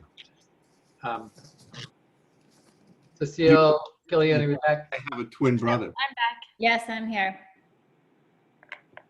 Cecile, I hear you. Oh, great. Okay, you're there. Yeah. As well. Okay, good. Okay. Sorry. Okay, so let's go ahead and get started here. Susan brought up a great point. I want to just honor that. There was a lot of good work going on with some of the action agenda items, some of the recommendations, and also some of the root causes. So what I think I'd like to do is go into the implementation presentation here with Christine and Paul, and then try to grab a little bit of time. Oh, there's a lot of feedback here. Mike, can you hear that feedback? See where it's coming from? Yeah, it sounded like you feet. Anyway, yeah. If it's me, I may need to come back in again. I was wondering about that. It's okay. I'm not going to be talking much anymore in a minute there. And that was your dog, so he's got a crying dog there. So okay, so we do want to do two things before I said. One is we want to try to at least capture some of the high level ideas that people were thinking about in terms of the root cause, although I think that's going to come out in the next section anyway, and then any actionable ideas that are popping out. So we'll grab a little bit of time at the end of this and before the next section, just to, as people are here, if you can kind of think through, the key point or two, and then we'll capture those. In the notes that we'll be all of the liaisons will be doing, we'll want to make sure we sort of embellish on those things. We don't want to lose those, and the half-life of ideas I know can be rather quick given everything we've got going on here. So we'll try to squeeze that in the middle, and also ask you to sort of make sure we document that as we can. So excuse me. So with that, I want to welcome Dr. McCoy and also Paul Messenger from New York, Montefiore and Christine from New Jersey. In terms of the presentation, it'll be self-evident, but one of the things that I wanted to mention was the idea that there's implementation along with this project. There's implementation that's going on, and we're really grateful to have a number of different sites, jurisdictions stepping forward who want to take the ideas that we're generating in this format and also on the technical format. And there's a number of people here who are part of the proof of concept team that I mentioned previously, who are also this parallel technical effort that we'll talk about, and Christine, I'm sure we'll talk about a little bit here. So the idea is that the work is actually embedded in places, and that we can see the implications and the implementation of that. There's a number of other sites across the country that have expressed interest in that, and that will certainly be looking at tracking and maybe engaging with us. We're trying to sort of build on, as I said, from a community of networks, other good work that's happening, and some of the precursors to integrated care for kids have some interesting things going on as well. I'll mention that also Fairfax County in Virginia has identified themselves as wanting to participate in implementation. They're not an Inc. site per se, but they're doing a lot of innovative stuff there. So just wanted to mention that, and we'll probably hear from them more as we go forward there. So with that, Christine, Paul, take it away.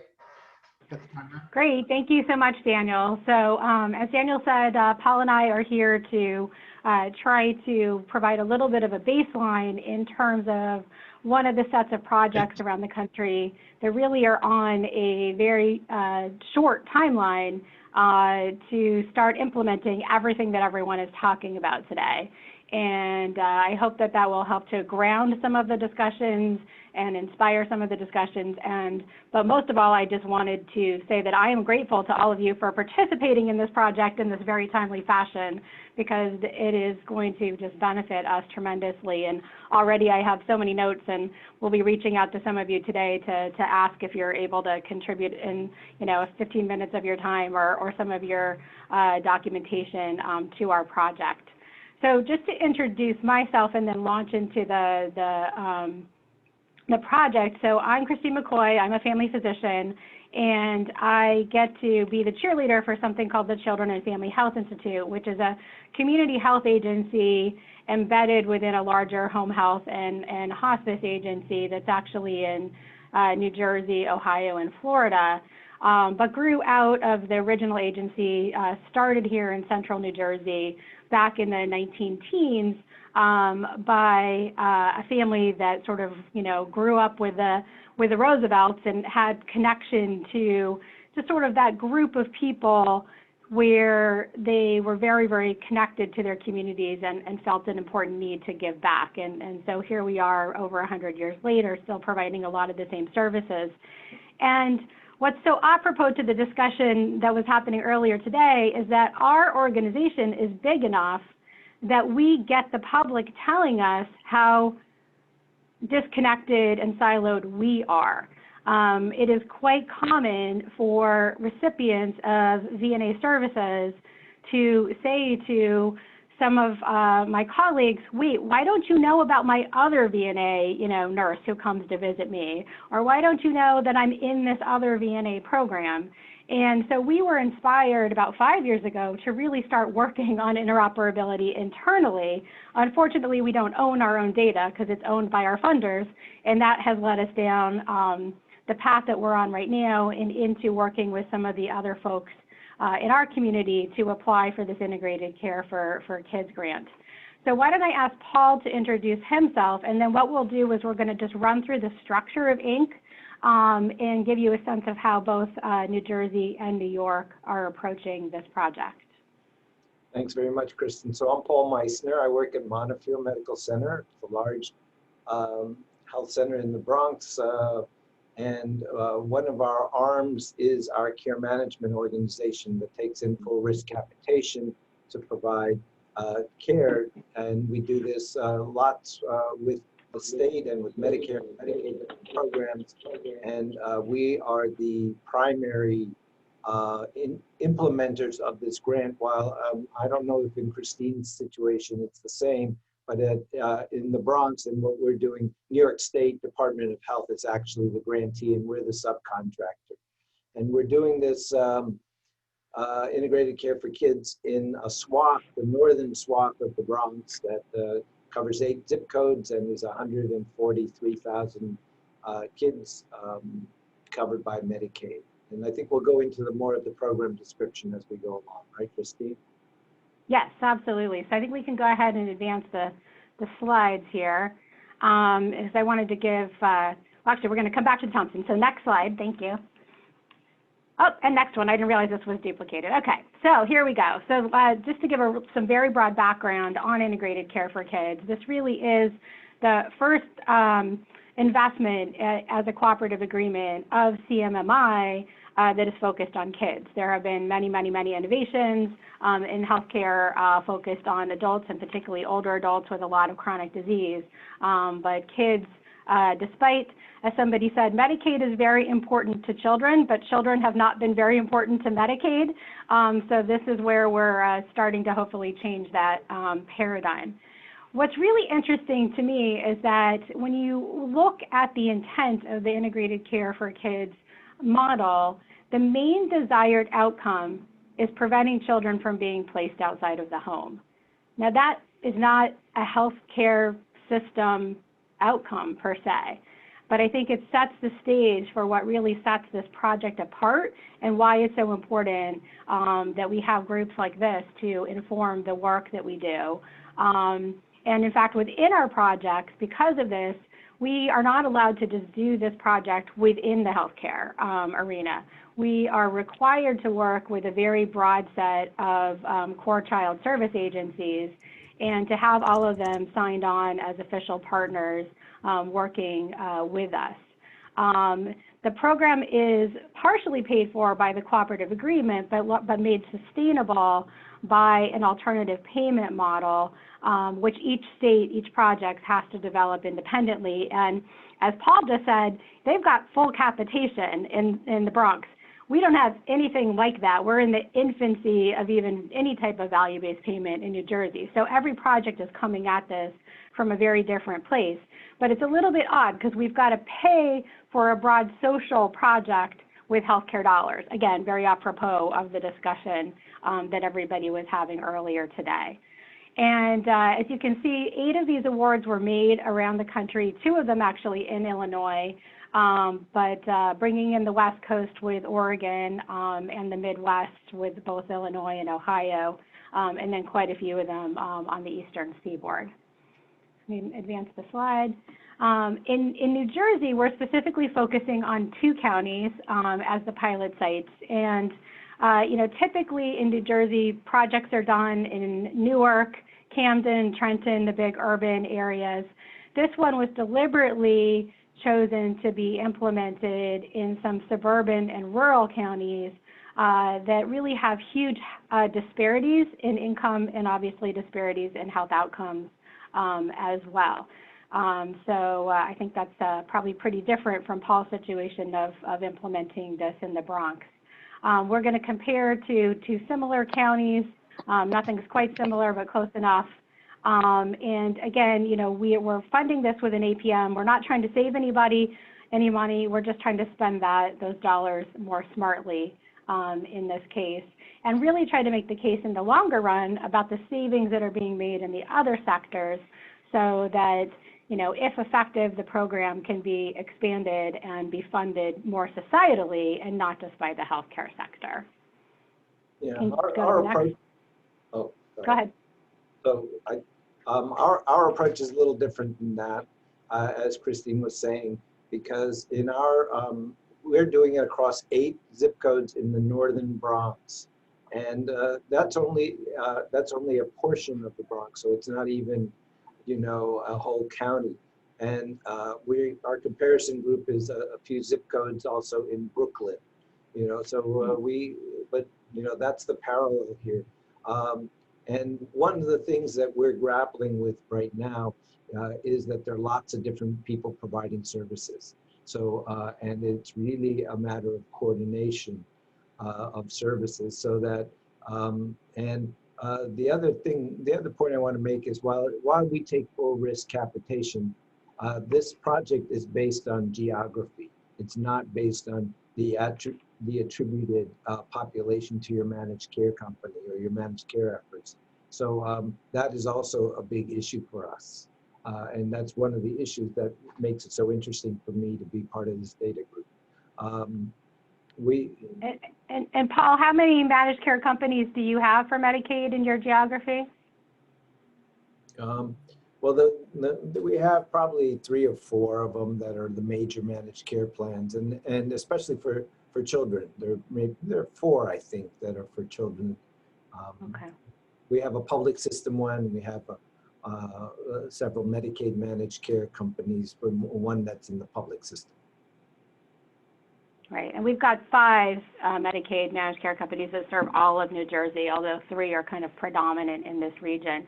I think, Paul, you said you have about 140-something thousand attributed lives, and we have 120,000 attributed lives in our 2 counties.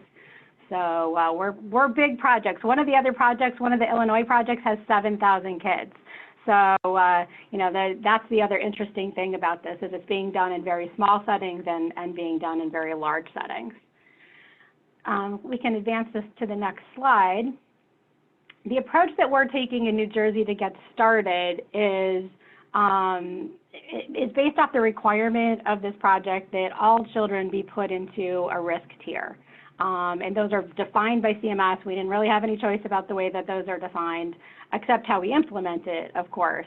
And so the expectation is that the children put in the 2 highest tiers, and those tiers are based in part on the likelihood of that child being placed outside of the home, will be served directly by the project. So in New Jersey, the way that the kids will enter this project is through screening. I know we were talking a lot about screening earlier today.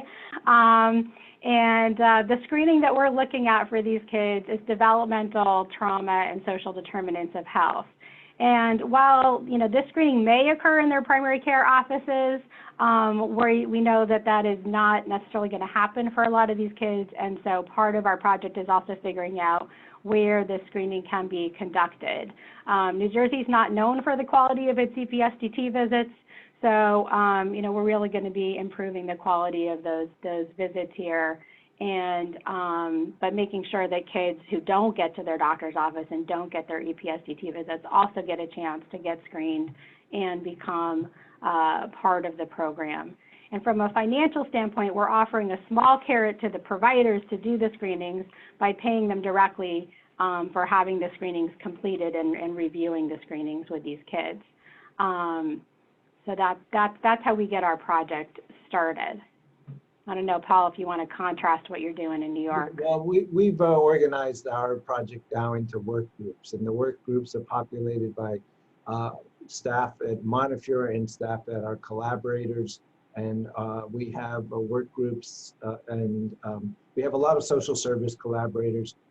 One of our major initiatives right now is educating people on the Children's Health Home and getting people to enroll, to identify patients, clients who would be eligible for a health home and enrolling them in that, because that's one of the major state initiatives that already exist that is underutilized. We have chronic care. We have a chronic care work group that we're actually starting out now, focusing on sickle cell, because that is a high cost and few patients. We think that we might be able to learn a lot about the interface between primary care and specialty, and then specialty and hospital, and many other elements of the system there. We also have one on mental health, and the mental health also includes developmental disabilities, that we're very interested in doing that. And we have out-of-home placement, and that's similar to what Christine had said earlier in the prior slide about the out-of-home placement. And that one, I'll just say from my perspective, is very interesting, because there are a lot of social service agencies. There's the Agency for Children's Services and Child Protective Services, and there's a whole public sector response to out-of-home placement, including in the school system. And so that we're discovering, I mean, that there's a lot of services, and one of the big challenges is just educate, bilateral education. They need to know what we do, we need to know what they do. And so we've moved that far along, but we're still pretty early in our kind of, we're still educating ourselves in this. Because Yeah, and one of our expectations is that educators are going to be one of the groups that bring kids to our attention to make sure that they get screened. So that whether that is a daycare center, a preschool, you know, K through 12 school, that they're going to be really, really important partners to us in saying, hey, you know, we know there's something going on with this kid. You know, one of the ways we might be able to get them appropriate services, whatever those are, is by helping them get started down this process. So, so we'll be really, you know, I mean, kids are spending more time at daycare, obviously, than they spend in healthcare or in education than they do in healthcare. So really, really critical partner to us. So on the next slide, it talks about the tiering that I mentioned. And just to be clear, our approach and also the approach of the Oregon project is to combine the kids' medical complexity, which comes from their claims data. So one of the things is that we will, you know, we will be slicing and dicing the claims data from all 120,000 of these kids and giving them a medical complexity score based upon that. And then we will add the social complexity that comes from that screening tool and together give them a health complexity score. What's really different is that, you know, we have to do it that way. We have to do the screen. Oregon has an administrative database already in the background that gives them the vast majority of these social complexity factors.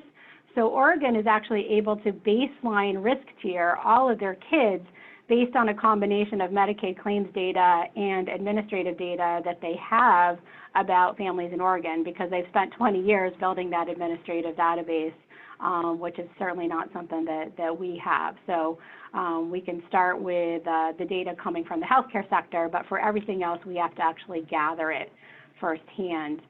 And then once you have this sort of computer-generated risk score, then this goes to the person that I thought, based on today's conversation, really is that air traffic controller.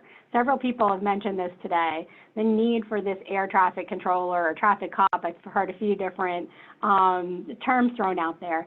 And that's really what is required by the Inc. model. The Inc. model requires that we, in each one of our 8 projects, have what they call service integration coordinators. And I think that those really are those air traffic controllers for these kids. They do not directly provide any case management care coordination for the kids. In fact, they're essentially banned from doing so by the rules of this cooperative agreement, but they're making sure that everyone else is doing their job, and they're making the connections with the other sources of care management and case coordination to ensure that happens. So that is a role that is baked into this model that I thought was worth pointing out to everybody, because it's come up several times today in conversation already. And this talks a little bit more about that. So because there's only so much project money and we have a lot of kids to serve, the really, really terrifying thing is that these air traffic controllers are going to have 750 kids each. So clearly this is not right. And we know it's not right, but it's just the way that the dollars and the cents come out with the project right now. And I know there's been a lot of discussion about funding and investment in the right places. And I think this is an example of where we're trying to do the right thing. We know what we want to do, but we really honestly don't have enough money to do it the way that it should be done. And then what we will do here in New Jersey is for the kids that their families or the older kids, because this actually goes to age 20. So we're going to have young adults that are part of this project as well. So those later adolescents, as well as the other kids and their parents, can choose to be enrolled in what we are calling advanced care management. And our advanced care management teams are going to be made up of 4 community health workers, a licensed social worker, a family support specialist, which is somebody that comes out of one of our family agencies, and also a child life specialist. And so that is really the team that we are hoping can connect with these families. But again, you see the numbers don't work, right? I mean, we modeled it purely on savings from asthma, because that's the only thing we could get data on at the time that we wrote it. And based on the savings that we expect from asthma, we're going to be able to fund a team to take care of 375 kids, which is too many. And again, we know that, and we will be working to change those ratios over time. But we hope that we've come up with a good formula of a team that can really support these families and adolescents broadly. Yeah, we are still working on kind of how our program's going to look here, because again, like I said, we have a health homes, and health homes do a lot of the service coordination, and so our service integration liaisons, I think we call them, are trying to figure out what their actual niche is and who they will be able to support. And that 3-tier system is one of the ones that we think we might have some opportunity to do. Not only support on the people on the highest tier should qualify basically for health homes. The people in the first and the second tiers might not qualify for health homes, and then we want to look to see where the opportunity is, that if we provide a little bit of extra coordination and extra support, they don't go on a trajectory of needing more and more support, and we can have kind of more of an early intervention program, which is really, you know, consistent with kind of the way we conceptualize the pediatric care. Right. So just really quickly, I wanted to show people these domains that CMS has required each one of these projects to work with. I think it's very, very similar to the work groups that we have as part of the National Action Agenda and other sort of groups that have been mentioned by our work groups. And then the next couple of slides, just to glance at them really quickly, the point, so the first one, this was part of our application. So this was our concept of a 2-year-old child in the current system, has a few connections, is getting a few services. Then if we go to the next slide, that same child is now 4 years old, it has developed asthma, is getting a few more services. But you can see that very few of those services are connected to each other. Even the PCP is off there isolated by themselves, not talking to anybody. And that is essentially the education folks are all off in their little cluster and not connecting to anyone else. So in the next slide, really our conceptual model is that we are connecting everybody. We're getting additional services to this child, but we're also creating direct connections between these kids. And I think that was really the most important thing that we wanted to do. And our intention in terms of doing that is to do that through an integrated data system. And so the last thing that I will share with folks in a few moments is the work that the NICS Project Unify is doing for us to get us there. I'm not going to go through these right now, but needless to say, there's a lot of outcome measures that we're required to track for CMMI.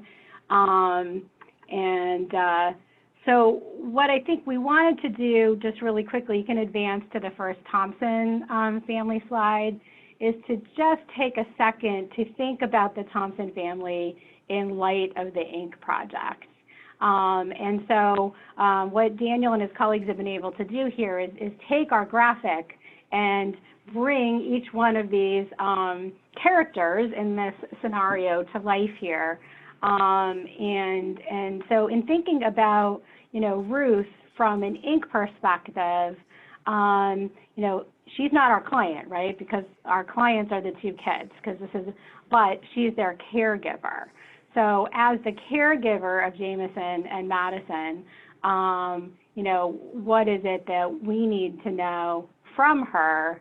And then the other question is, what do we all need to know from the system in terms of how it could be more supportive of Ruth, either in her at least temporary primary caregiver role that she is in right now, or in her longer term role as one of the caregivers for these children. So I think that's Ruth. And then we've got Madison here, who clearly fits right into the INC project as somebody that the INC project is going to be looking at, is this child enrolled in early Head Start? Do we have a policy of universal early Head Start in our community? Or is it one of those things that you have to kind of fight tooth and nail to get into, or just be lucky and live in the right town that is chosen to implement it? What type of early education has she had up to this point? Clearly issues around her health status, and are going to be important too, and are those services that mom and grandma have tapped into on her behalf being delivered.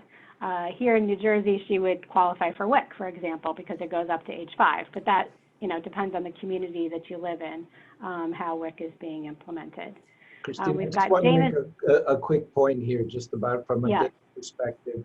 So from a data perspective, the question is, and as we think about reporting, who's the index client? Right. Right. So from the perspective of Inc., either Jameson or Madison are going to be our index clients. And so what we want to know is who's interacting with them, who's got information about them. Sometimes they're going to have more information about their caregivers than they're going to have about the child per se. For example, the housing agency, for the housing that they live in, they know about Ruth. They may not even know that Jameson's living in Ruth's apartment, right? But maybe they do, or maybe they don't. Again, now we've got a school-age child who has got an IEP. So, more important for Jameson than primary care is really, again, his school, and now the connections that he clearly needs around his mental health and his experimentation with substance use. So, and these are people who don't normally share information. I mean, that behavioral health information is usually locked up tight, as we all know. And so for us, this is going to be, one of our biggest triumphs, because I'm going to say we're going to do it, is to get that information appropriately shared in a way that is beneficial to Jameson.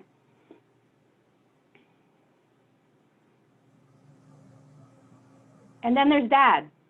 And, if Dad is not around, Dad is sort of irrelevant to Inc. If Dad is around, then Dad might be relevant to Inc. So I don't know how much thought you've given to Dad, Paul, but, I've read some more backstories about Dad, and in my mind, Dad's not really around, so I've kind of written him off, but that's not fair, and he certainly could be homeless, but still in this child's life, and in which case, again, we need to be thinking about how John and his status is impacting both Jameson and Madison. So again, we're back to our full Thompson family, but you can see probably now, having seen the core child services that are part of the Inc. project, how this was put together. And Sarah, the mom, certainly captures a lot of those with medical issues, substance abuse issues, employment issues. We know nothing about Sarah. We don't know what sort of work history she has, what sort of educational preparation she has. There's so much that we need to know about Sarah to be able to figure out how best to help her be an effective mom to, again, our index clients who are going to be Jameson and or Madison. So that's going to be the lens that we're looking at this. But all of these people are clearly important. So the last thing I wanted to share is, I think it's on the next slide. Actually, let me just, we can go back to that previous slide really quick, which is, how are we going to do this? In part, we're going to do it with technology, and that's the next slide. In part, we hope to be able to braid some funding, and that is where I think the National Action Agenda can be of tremendous value to us in the time frame. We have another 15 months before we start implementing this project. And if we can get the really strong policy recommendations coming out of this group around allowing braided funding as at least a first step, that is going to be of immense value to our ability to move forward.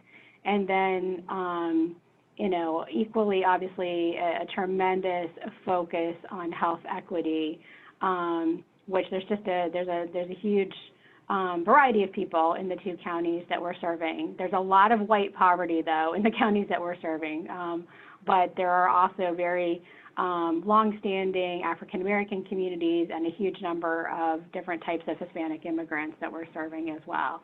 And each one of these, and a huge Orthodox Jewish community. So every single one of these communities is going to require a very, very specific cultural approach to being successful in these communities. So now it's the last thing I wanted to share with you, which is really the tech side of things and how we are working directly with Daniel and all of his colleagues within NIC and their Project Unify to help us just get rid of this. demonstrate that it is possible to do what we want to do in building the integrated data system. And so what you see here is the sort of incremental steps that are set up on a timeline that is very much trying to show that this can be done before we have to make all of our initial technology investments. You know, we don't want to start building the system until we can, in our case, really say, this is what we want and we know it can be done, and don't back away and shy away from the ability to have interoperability across these different sectors.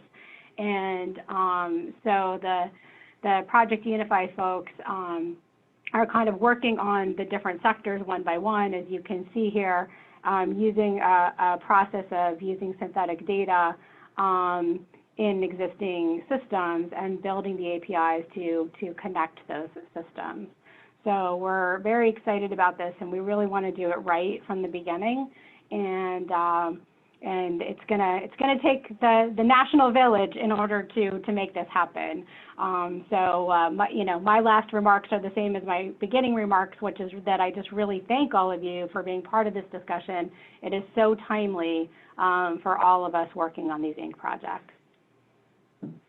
I'm just going to make one little quick comment about this, that really what we're trying to do here is we're also very much trying to leverage the health information exchanges.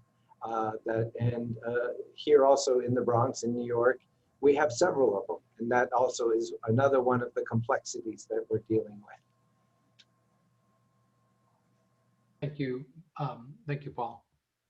And thank you, Christine, for laying that out. I think it provides a tangible, very concrete roadmap for where you're headed, especially over time. I think our attraction to working with you guys, as formally or informally, is because there is that road, that it's a 5, 6, 7 year road that you'll be traveling on, and things happen, people come, people go. But being able to do this work and have a place where it's some of it, maybe lots of it, could actually inform the practice and then feed back into other INC sites, other sites, their mom sites, other sites that are doing or interested in doing related work.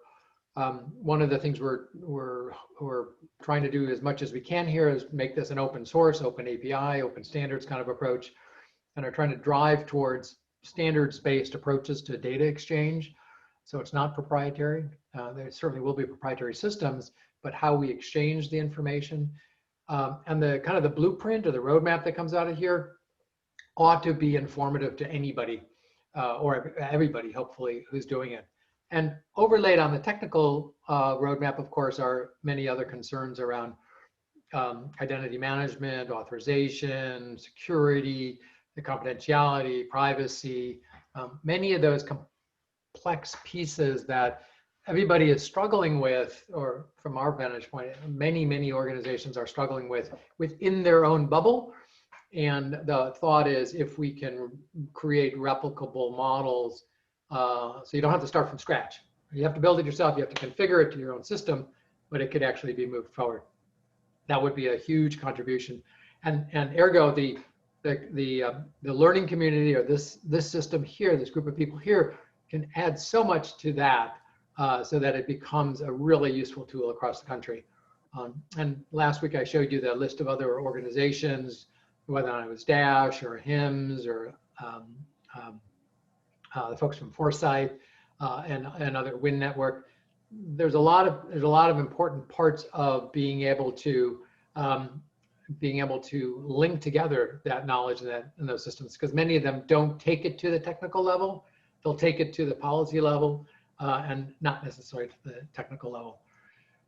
Overstating that in many ways, of course, but so there's a trajectory here, and there's a lot of interest and attention from many different places across the country. And so you'll be paying attention to that. In each of your groups, there are people, if they have not yet disclosed who they are or unmasked themselves, they are part of the proof of concept. When you get in your groups, sort of ask the question, who is part of that? We should have somebody there, or if not, there should be somebody there. Because as I said, ultimately, we're going to want to connect the dots. We're going to want to very quickly bring together the groups and start to forge and form ideas. And the technical folks will be helping us do that. The more they understand about the complexity of the issues and the interrelationship of the issues, the better the sort of the process and the product will be.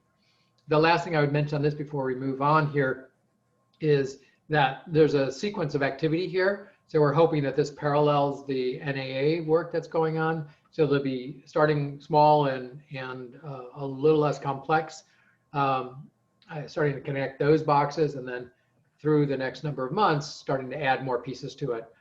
So it becomes more and more robust, looking more and more like an INC system and many systems that are trying to connect Medicaid to children's services, to education, to health, to courts. So there's a method to the madness there, and I hope we've been able to share that.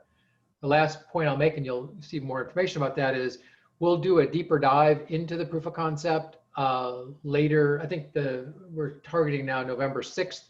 So we'll do a separate webinar for folks who want to get deeper under the hood, as they say, into the proof of concept, and it'll be hopefully will provide kind of the detailed knowledge about where we're at, where we're going, and who knows different parts of who can actually contribute to it in different ways.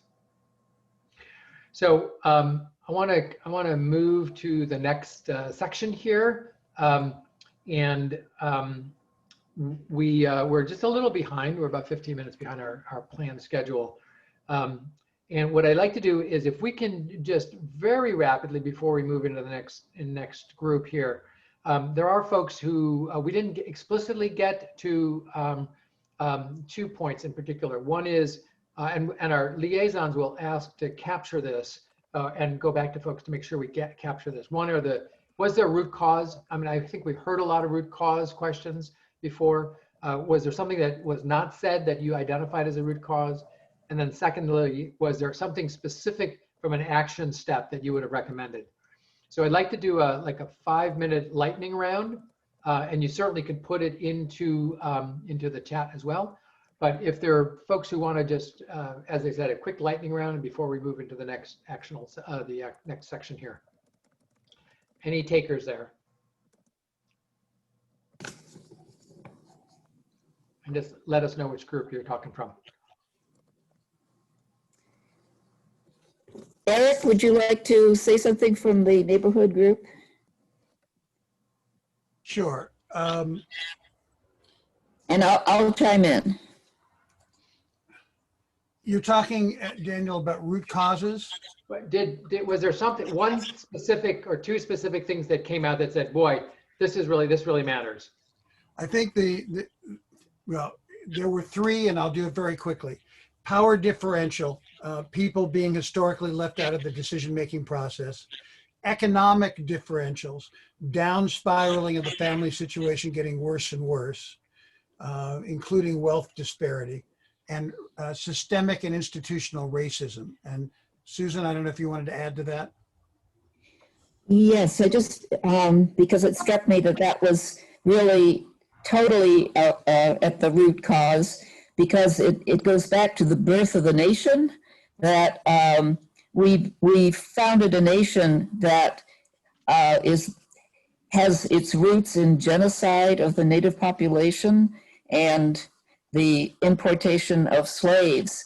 And we have had no truth and reconciliation process to adjust for those beginnings. And so from the day of the birth of the nation, we have had root cause being promulgated and being accentuated as each decade goes by.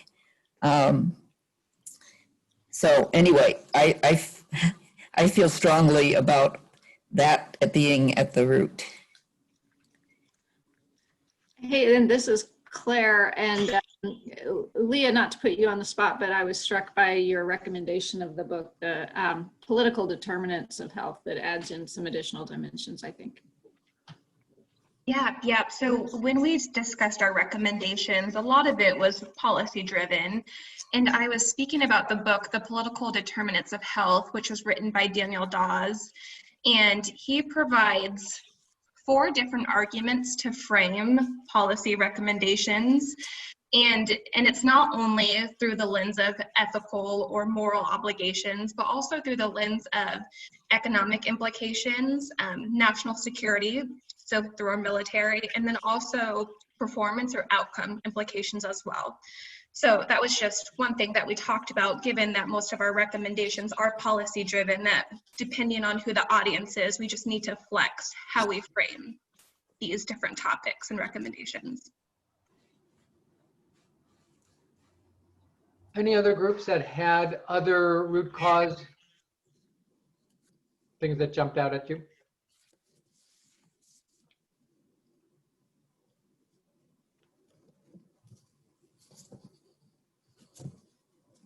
Okay.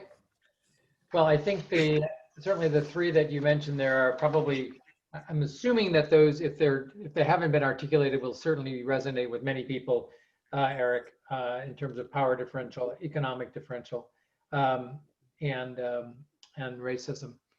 I'm sure there are many others as we kind of dive into this and look for what solutions are there, what action steps can be taken to address some of those very complex and vexing kinds of problems that we have to address to get to solving problems from a systematic perspective. So last call before we move on. Any other statements there? Okay. Well, we're going to ask you to continue to come back to this conversation. In fact, we're going to kind of move it toward that in the next section here. And then as we move into November, we'll be focusing more on that. So thank you, Christine. Thank you, Paul. And let me just advance what we're doing here and see what we got up next here. Yeah, I mentioned that already. So let me, so this, as we're moving sort of into the home stretch here, this is a kind of some direction for the upcoming breakout session we're gonna go into next for about 45 minutes or so. And this really, in many ways, starts the next phase of our work, which is to identify, synthesize, and prioritize, key action recommendations, and begin the system mapping concept. I think we saw a lot of the components today earlier, and I just want to say that while there's a lot of conversation, we can spend a lot of time in these conversations, in which we'll continue to move forward, but we do want to move into seeing if we can begin to distill down and move towards some of these action recommendations. One way we're going to do that next is to dive more deeply into the information needed to gain better insights and to make better informed decisions to address upstream interventions. I think we saw in Christine's diagram, and if you just look at the Thompson family, when you start to pull the pieces apart, the focus on the individual family members, it becomes clearer and clearer that there's a real information gap. What's the right information? I think BJ Walker said that really clearly last week is, what are we using the information for? We can know everything, but what do we need it for, and how do we use it in an ethical way? And I think those are questions that are going to come up. So the breakout activity will involve, there's a template we have, and we're going to ask you some questions about the data that you see is going to be necessary. And we're asking everybody to start at the same place here, so that we could actually overlay the various kind of responses and get a map, get an initial map of where we're at from a data perspective as we move forward into that. I don't think we're going to have time to complete this today, unless somebody got an early copy of the worksheet and completed it overnight. The other activity during the intersection, and we do have a month between sessions, so we will be looking at this and also beginning to formulate some of the system level action recommendations. We're still fairly early in this process. We're still getting our arms around all of the various pieces. And again, I want to just, sort of be very clear about, what are the big levers, right? There's a lot of things that can be done that can help the Thompsons and families like the Thompsons. Those are critically important. And certainly we're not, and I'm not sort of denigrating any of those activities. That's Inc. That's making it happen. But also, we need to stretch ourselves to the macro perspective. What's going to help prevent that from happening or intervene early to make that happen? And so sort of combining the conversations and the thoughts and the knowledge that we already have into the system level, kind of thinking what would make a difference. Boy, that would be really powerful if and when we come up with those things. So after we do this work, the leads and the synthesis advisors will review this stuff all together and begin to look for sort of aggregated responses and have a kind of a consolidated approach that we'll bring back to our November meeting. So the work will be reprised, and then from there we'll move further into the action steps. Where we're headed is the synthesis across work groups and social determinants. The domains, which, as we move into November, that's really in many ways the key idea of what we're doing here. Okay, so what this looks like, again, to get started here, about 40 minutes, and then we'll just close out quickly at the end of the day here. We're going to change that to not 60 minutes. We're going to review the scenario one more time and identify the factors and related information that have the greatest impact on either each Thompson family member or the ones that are most in front of you. And so the conversation earlier today, the idea generation, spread out a lot of ideas. We're saying, if we can get to the place of what is the most important factors, what are the most important influences and the related information, that's the place we want to try to drive towards.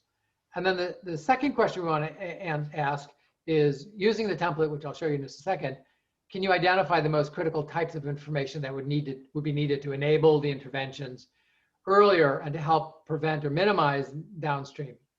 Now, as we've heard already today and in the past couple of sessions, we probably don't have all that information. We don't know if somebody has gotten home visiting or we don't know if they're connected to community resources. We don't know a lot of things.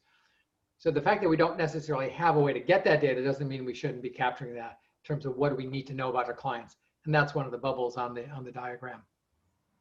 And so the templates are structured very similarly. I mean, they're exact except for the two questions. The first question is, what information would have been needed from other work groups? What did you need from other work groups to facilitate earlier upstream interventions for family members?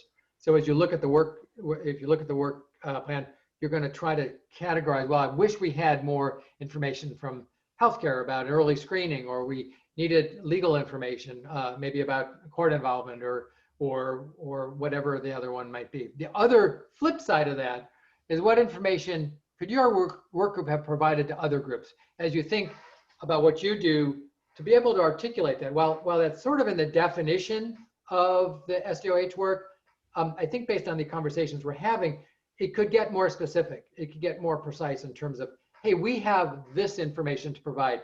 We don't necessarily know if or when it's going to be used or how it will be used necessarily, but this is what we theoretically, that's our inventory. So let me ask for any clarification. Just one other point. When we talk about upstream, I know that term's been used a lot. We're talking about prevention, early detection, and early intervention, as opposed to midstream and downstream, which is when stuff has already happened. So this is what you'll see. You have two of these slides here. One is the data mapping.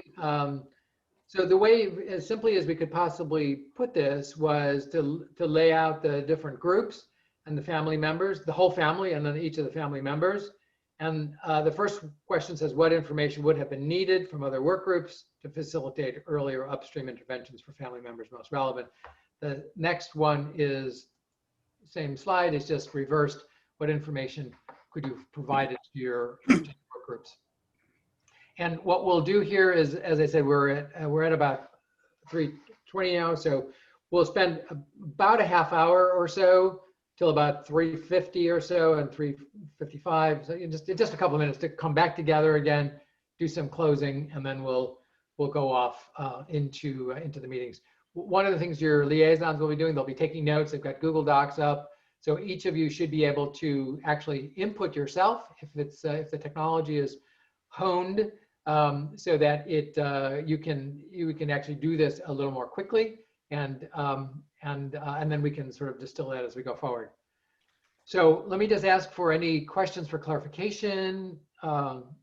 Daniel, will you give us a drop dead time so we know when we're closing and we're suddenly going to be swooped away from our conversation, just so we can sort of time things as well as we can?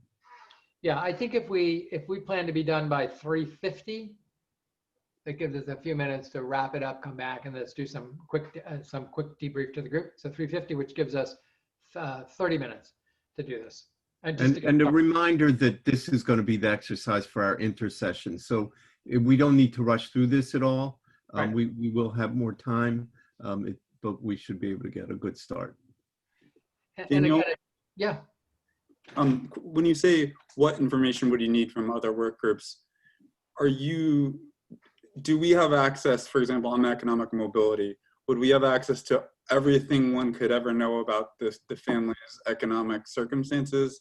Or are we supposed to try to specify which organizations that would be touching the lives of, that would really be contributing to the care of this family would have this information, the economic information, for example? So do you see what my question? I think so. I think one of the things we want to do is, again, it says up to 3 per box. So I think we want to obviously we can laundry list a lot of everything, just tell us everything you need to know, as opposed to saying, what are the critical bits of information that would be really important? And if you know where that's available, that's great. So really from a priority perspective, and as you think about the different people, it may be irrelevant. Ruth might, maybe she's eligible for, the family's eligible for subsidized daycare or something like that. That would be one example. Okay. I want to jump in and just say what we're really looking for is types of information. We're not necessarily trying to solve this family's problem, but if we could only get the information about whether she's eligible for social security data, we would know X and Y. So the answer would be social security data. If we knew whether she had people have representation in court, that would be great, because we could fill the gap if not. So it's types of information rather than the specific information for that case. Thank you. Does that help? Yeah, thanks. Great. Any other questions? Well, this is Claire, and so I just want to be sure I'm understanding, because I was writing down sort of the list from our previous conversation is, we need to create a real safety net, and, the economics policies need to change, but that doesn't sound like what you're asking about if it's in relation to treatment of this family. And families like it. So Yeah. The other important piece of this puzzle is that what we're trying to do is get the information, is ascertain how do we affect systems change that's realistic, short term, that we can jumpstart in January, February. So for just by way of example, changing the economic system so everybody has an income floor. That might be a terrific response to a lot of things, but we're probably not going to get it done between January and March, or even instigate it between January and March. So we're trying to focus on those pieces that we believe the information we can get and we can really work with in an immediate way.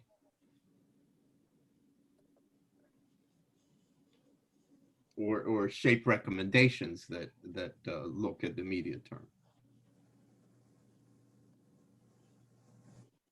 Michael, are you ready to move people back into their groups? Yep, we just had one late addition. I'll Okay. just need to assign that person, and then I'll send them on their way. You ready? I am. Okay, I'll do that now. Here we Beam go. me up.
An existing, one would argue there's already an existing system intended to address these social and health issues.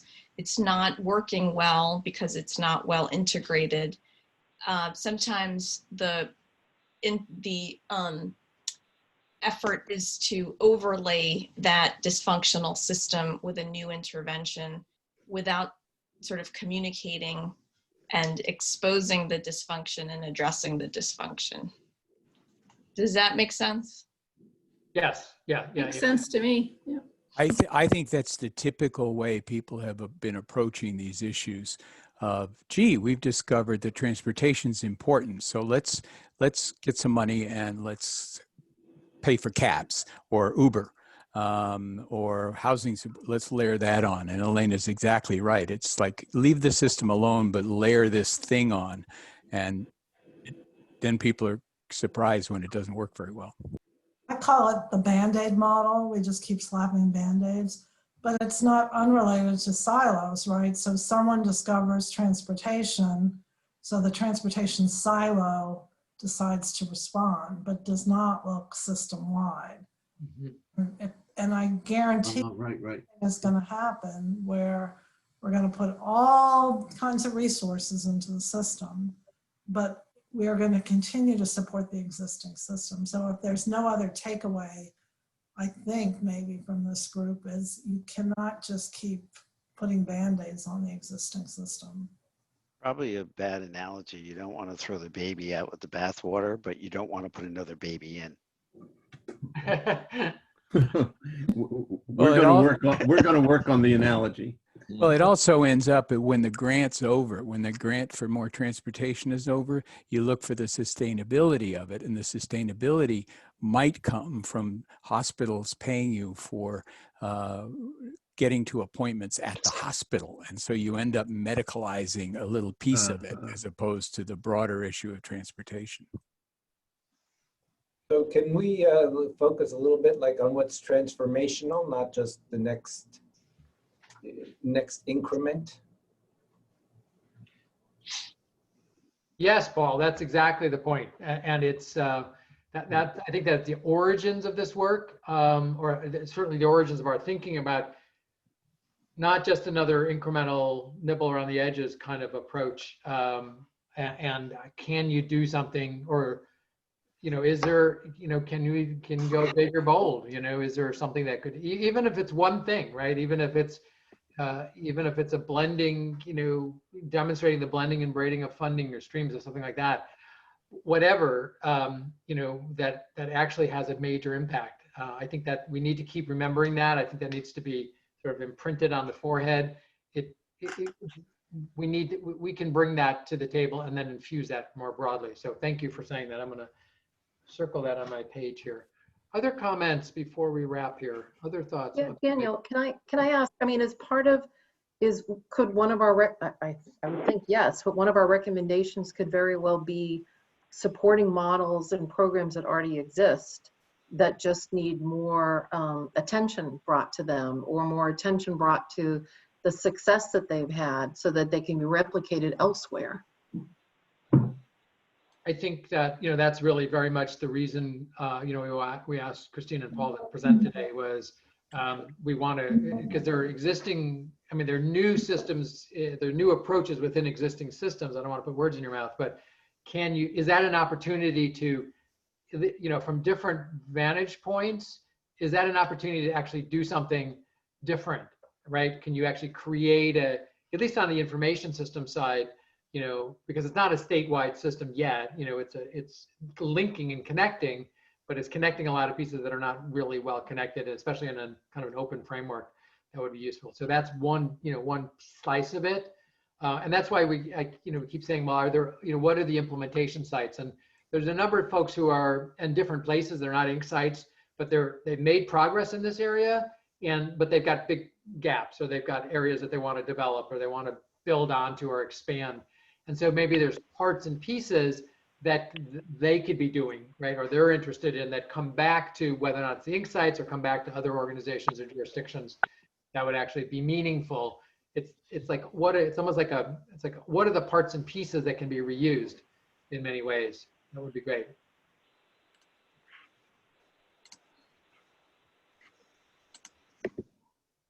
Okay, so the floor is open still for other thoughts people have on this. So without belaboring it, so what we're up to next is keeping focused on transformation. We have, and we'll debrief with the liaison group and the leaders about how this last section went and what we need to do to advance it or modify it or improve it to get us toward the system kind of changes that we're looking at. And that's where we're headed. So there's a couple of things. We do have our next meeting in literally a month from now. We will, if your team haven't already done that, we'll be looking to ask you to get together to sort of advance the work a bit more in the intersection. So when we come together, that it'll be available for us to build on in the November meeting. There are, again, lots of materials, lots of notes that are getting refined on the hub.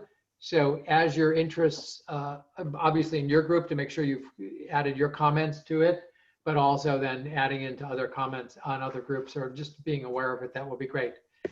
And then, as I mentioned, the proof of concept demonstration project right now we were planning on it for the 11/6 date, and that meeting notification will go out next week, assuming our tech folks will be comfortable with that date. The POC team. And then there'll be, there's a group of folks I mentioned previously who are the advisors, sort of synthesis advisors, and we're going to be convening them and other people who, and I suspect we'll have some other subgroups that will happen.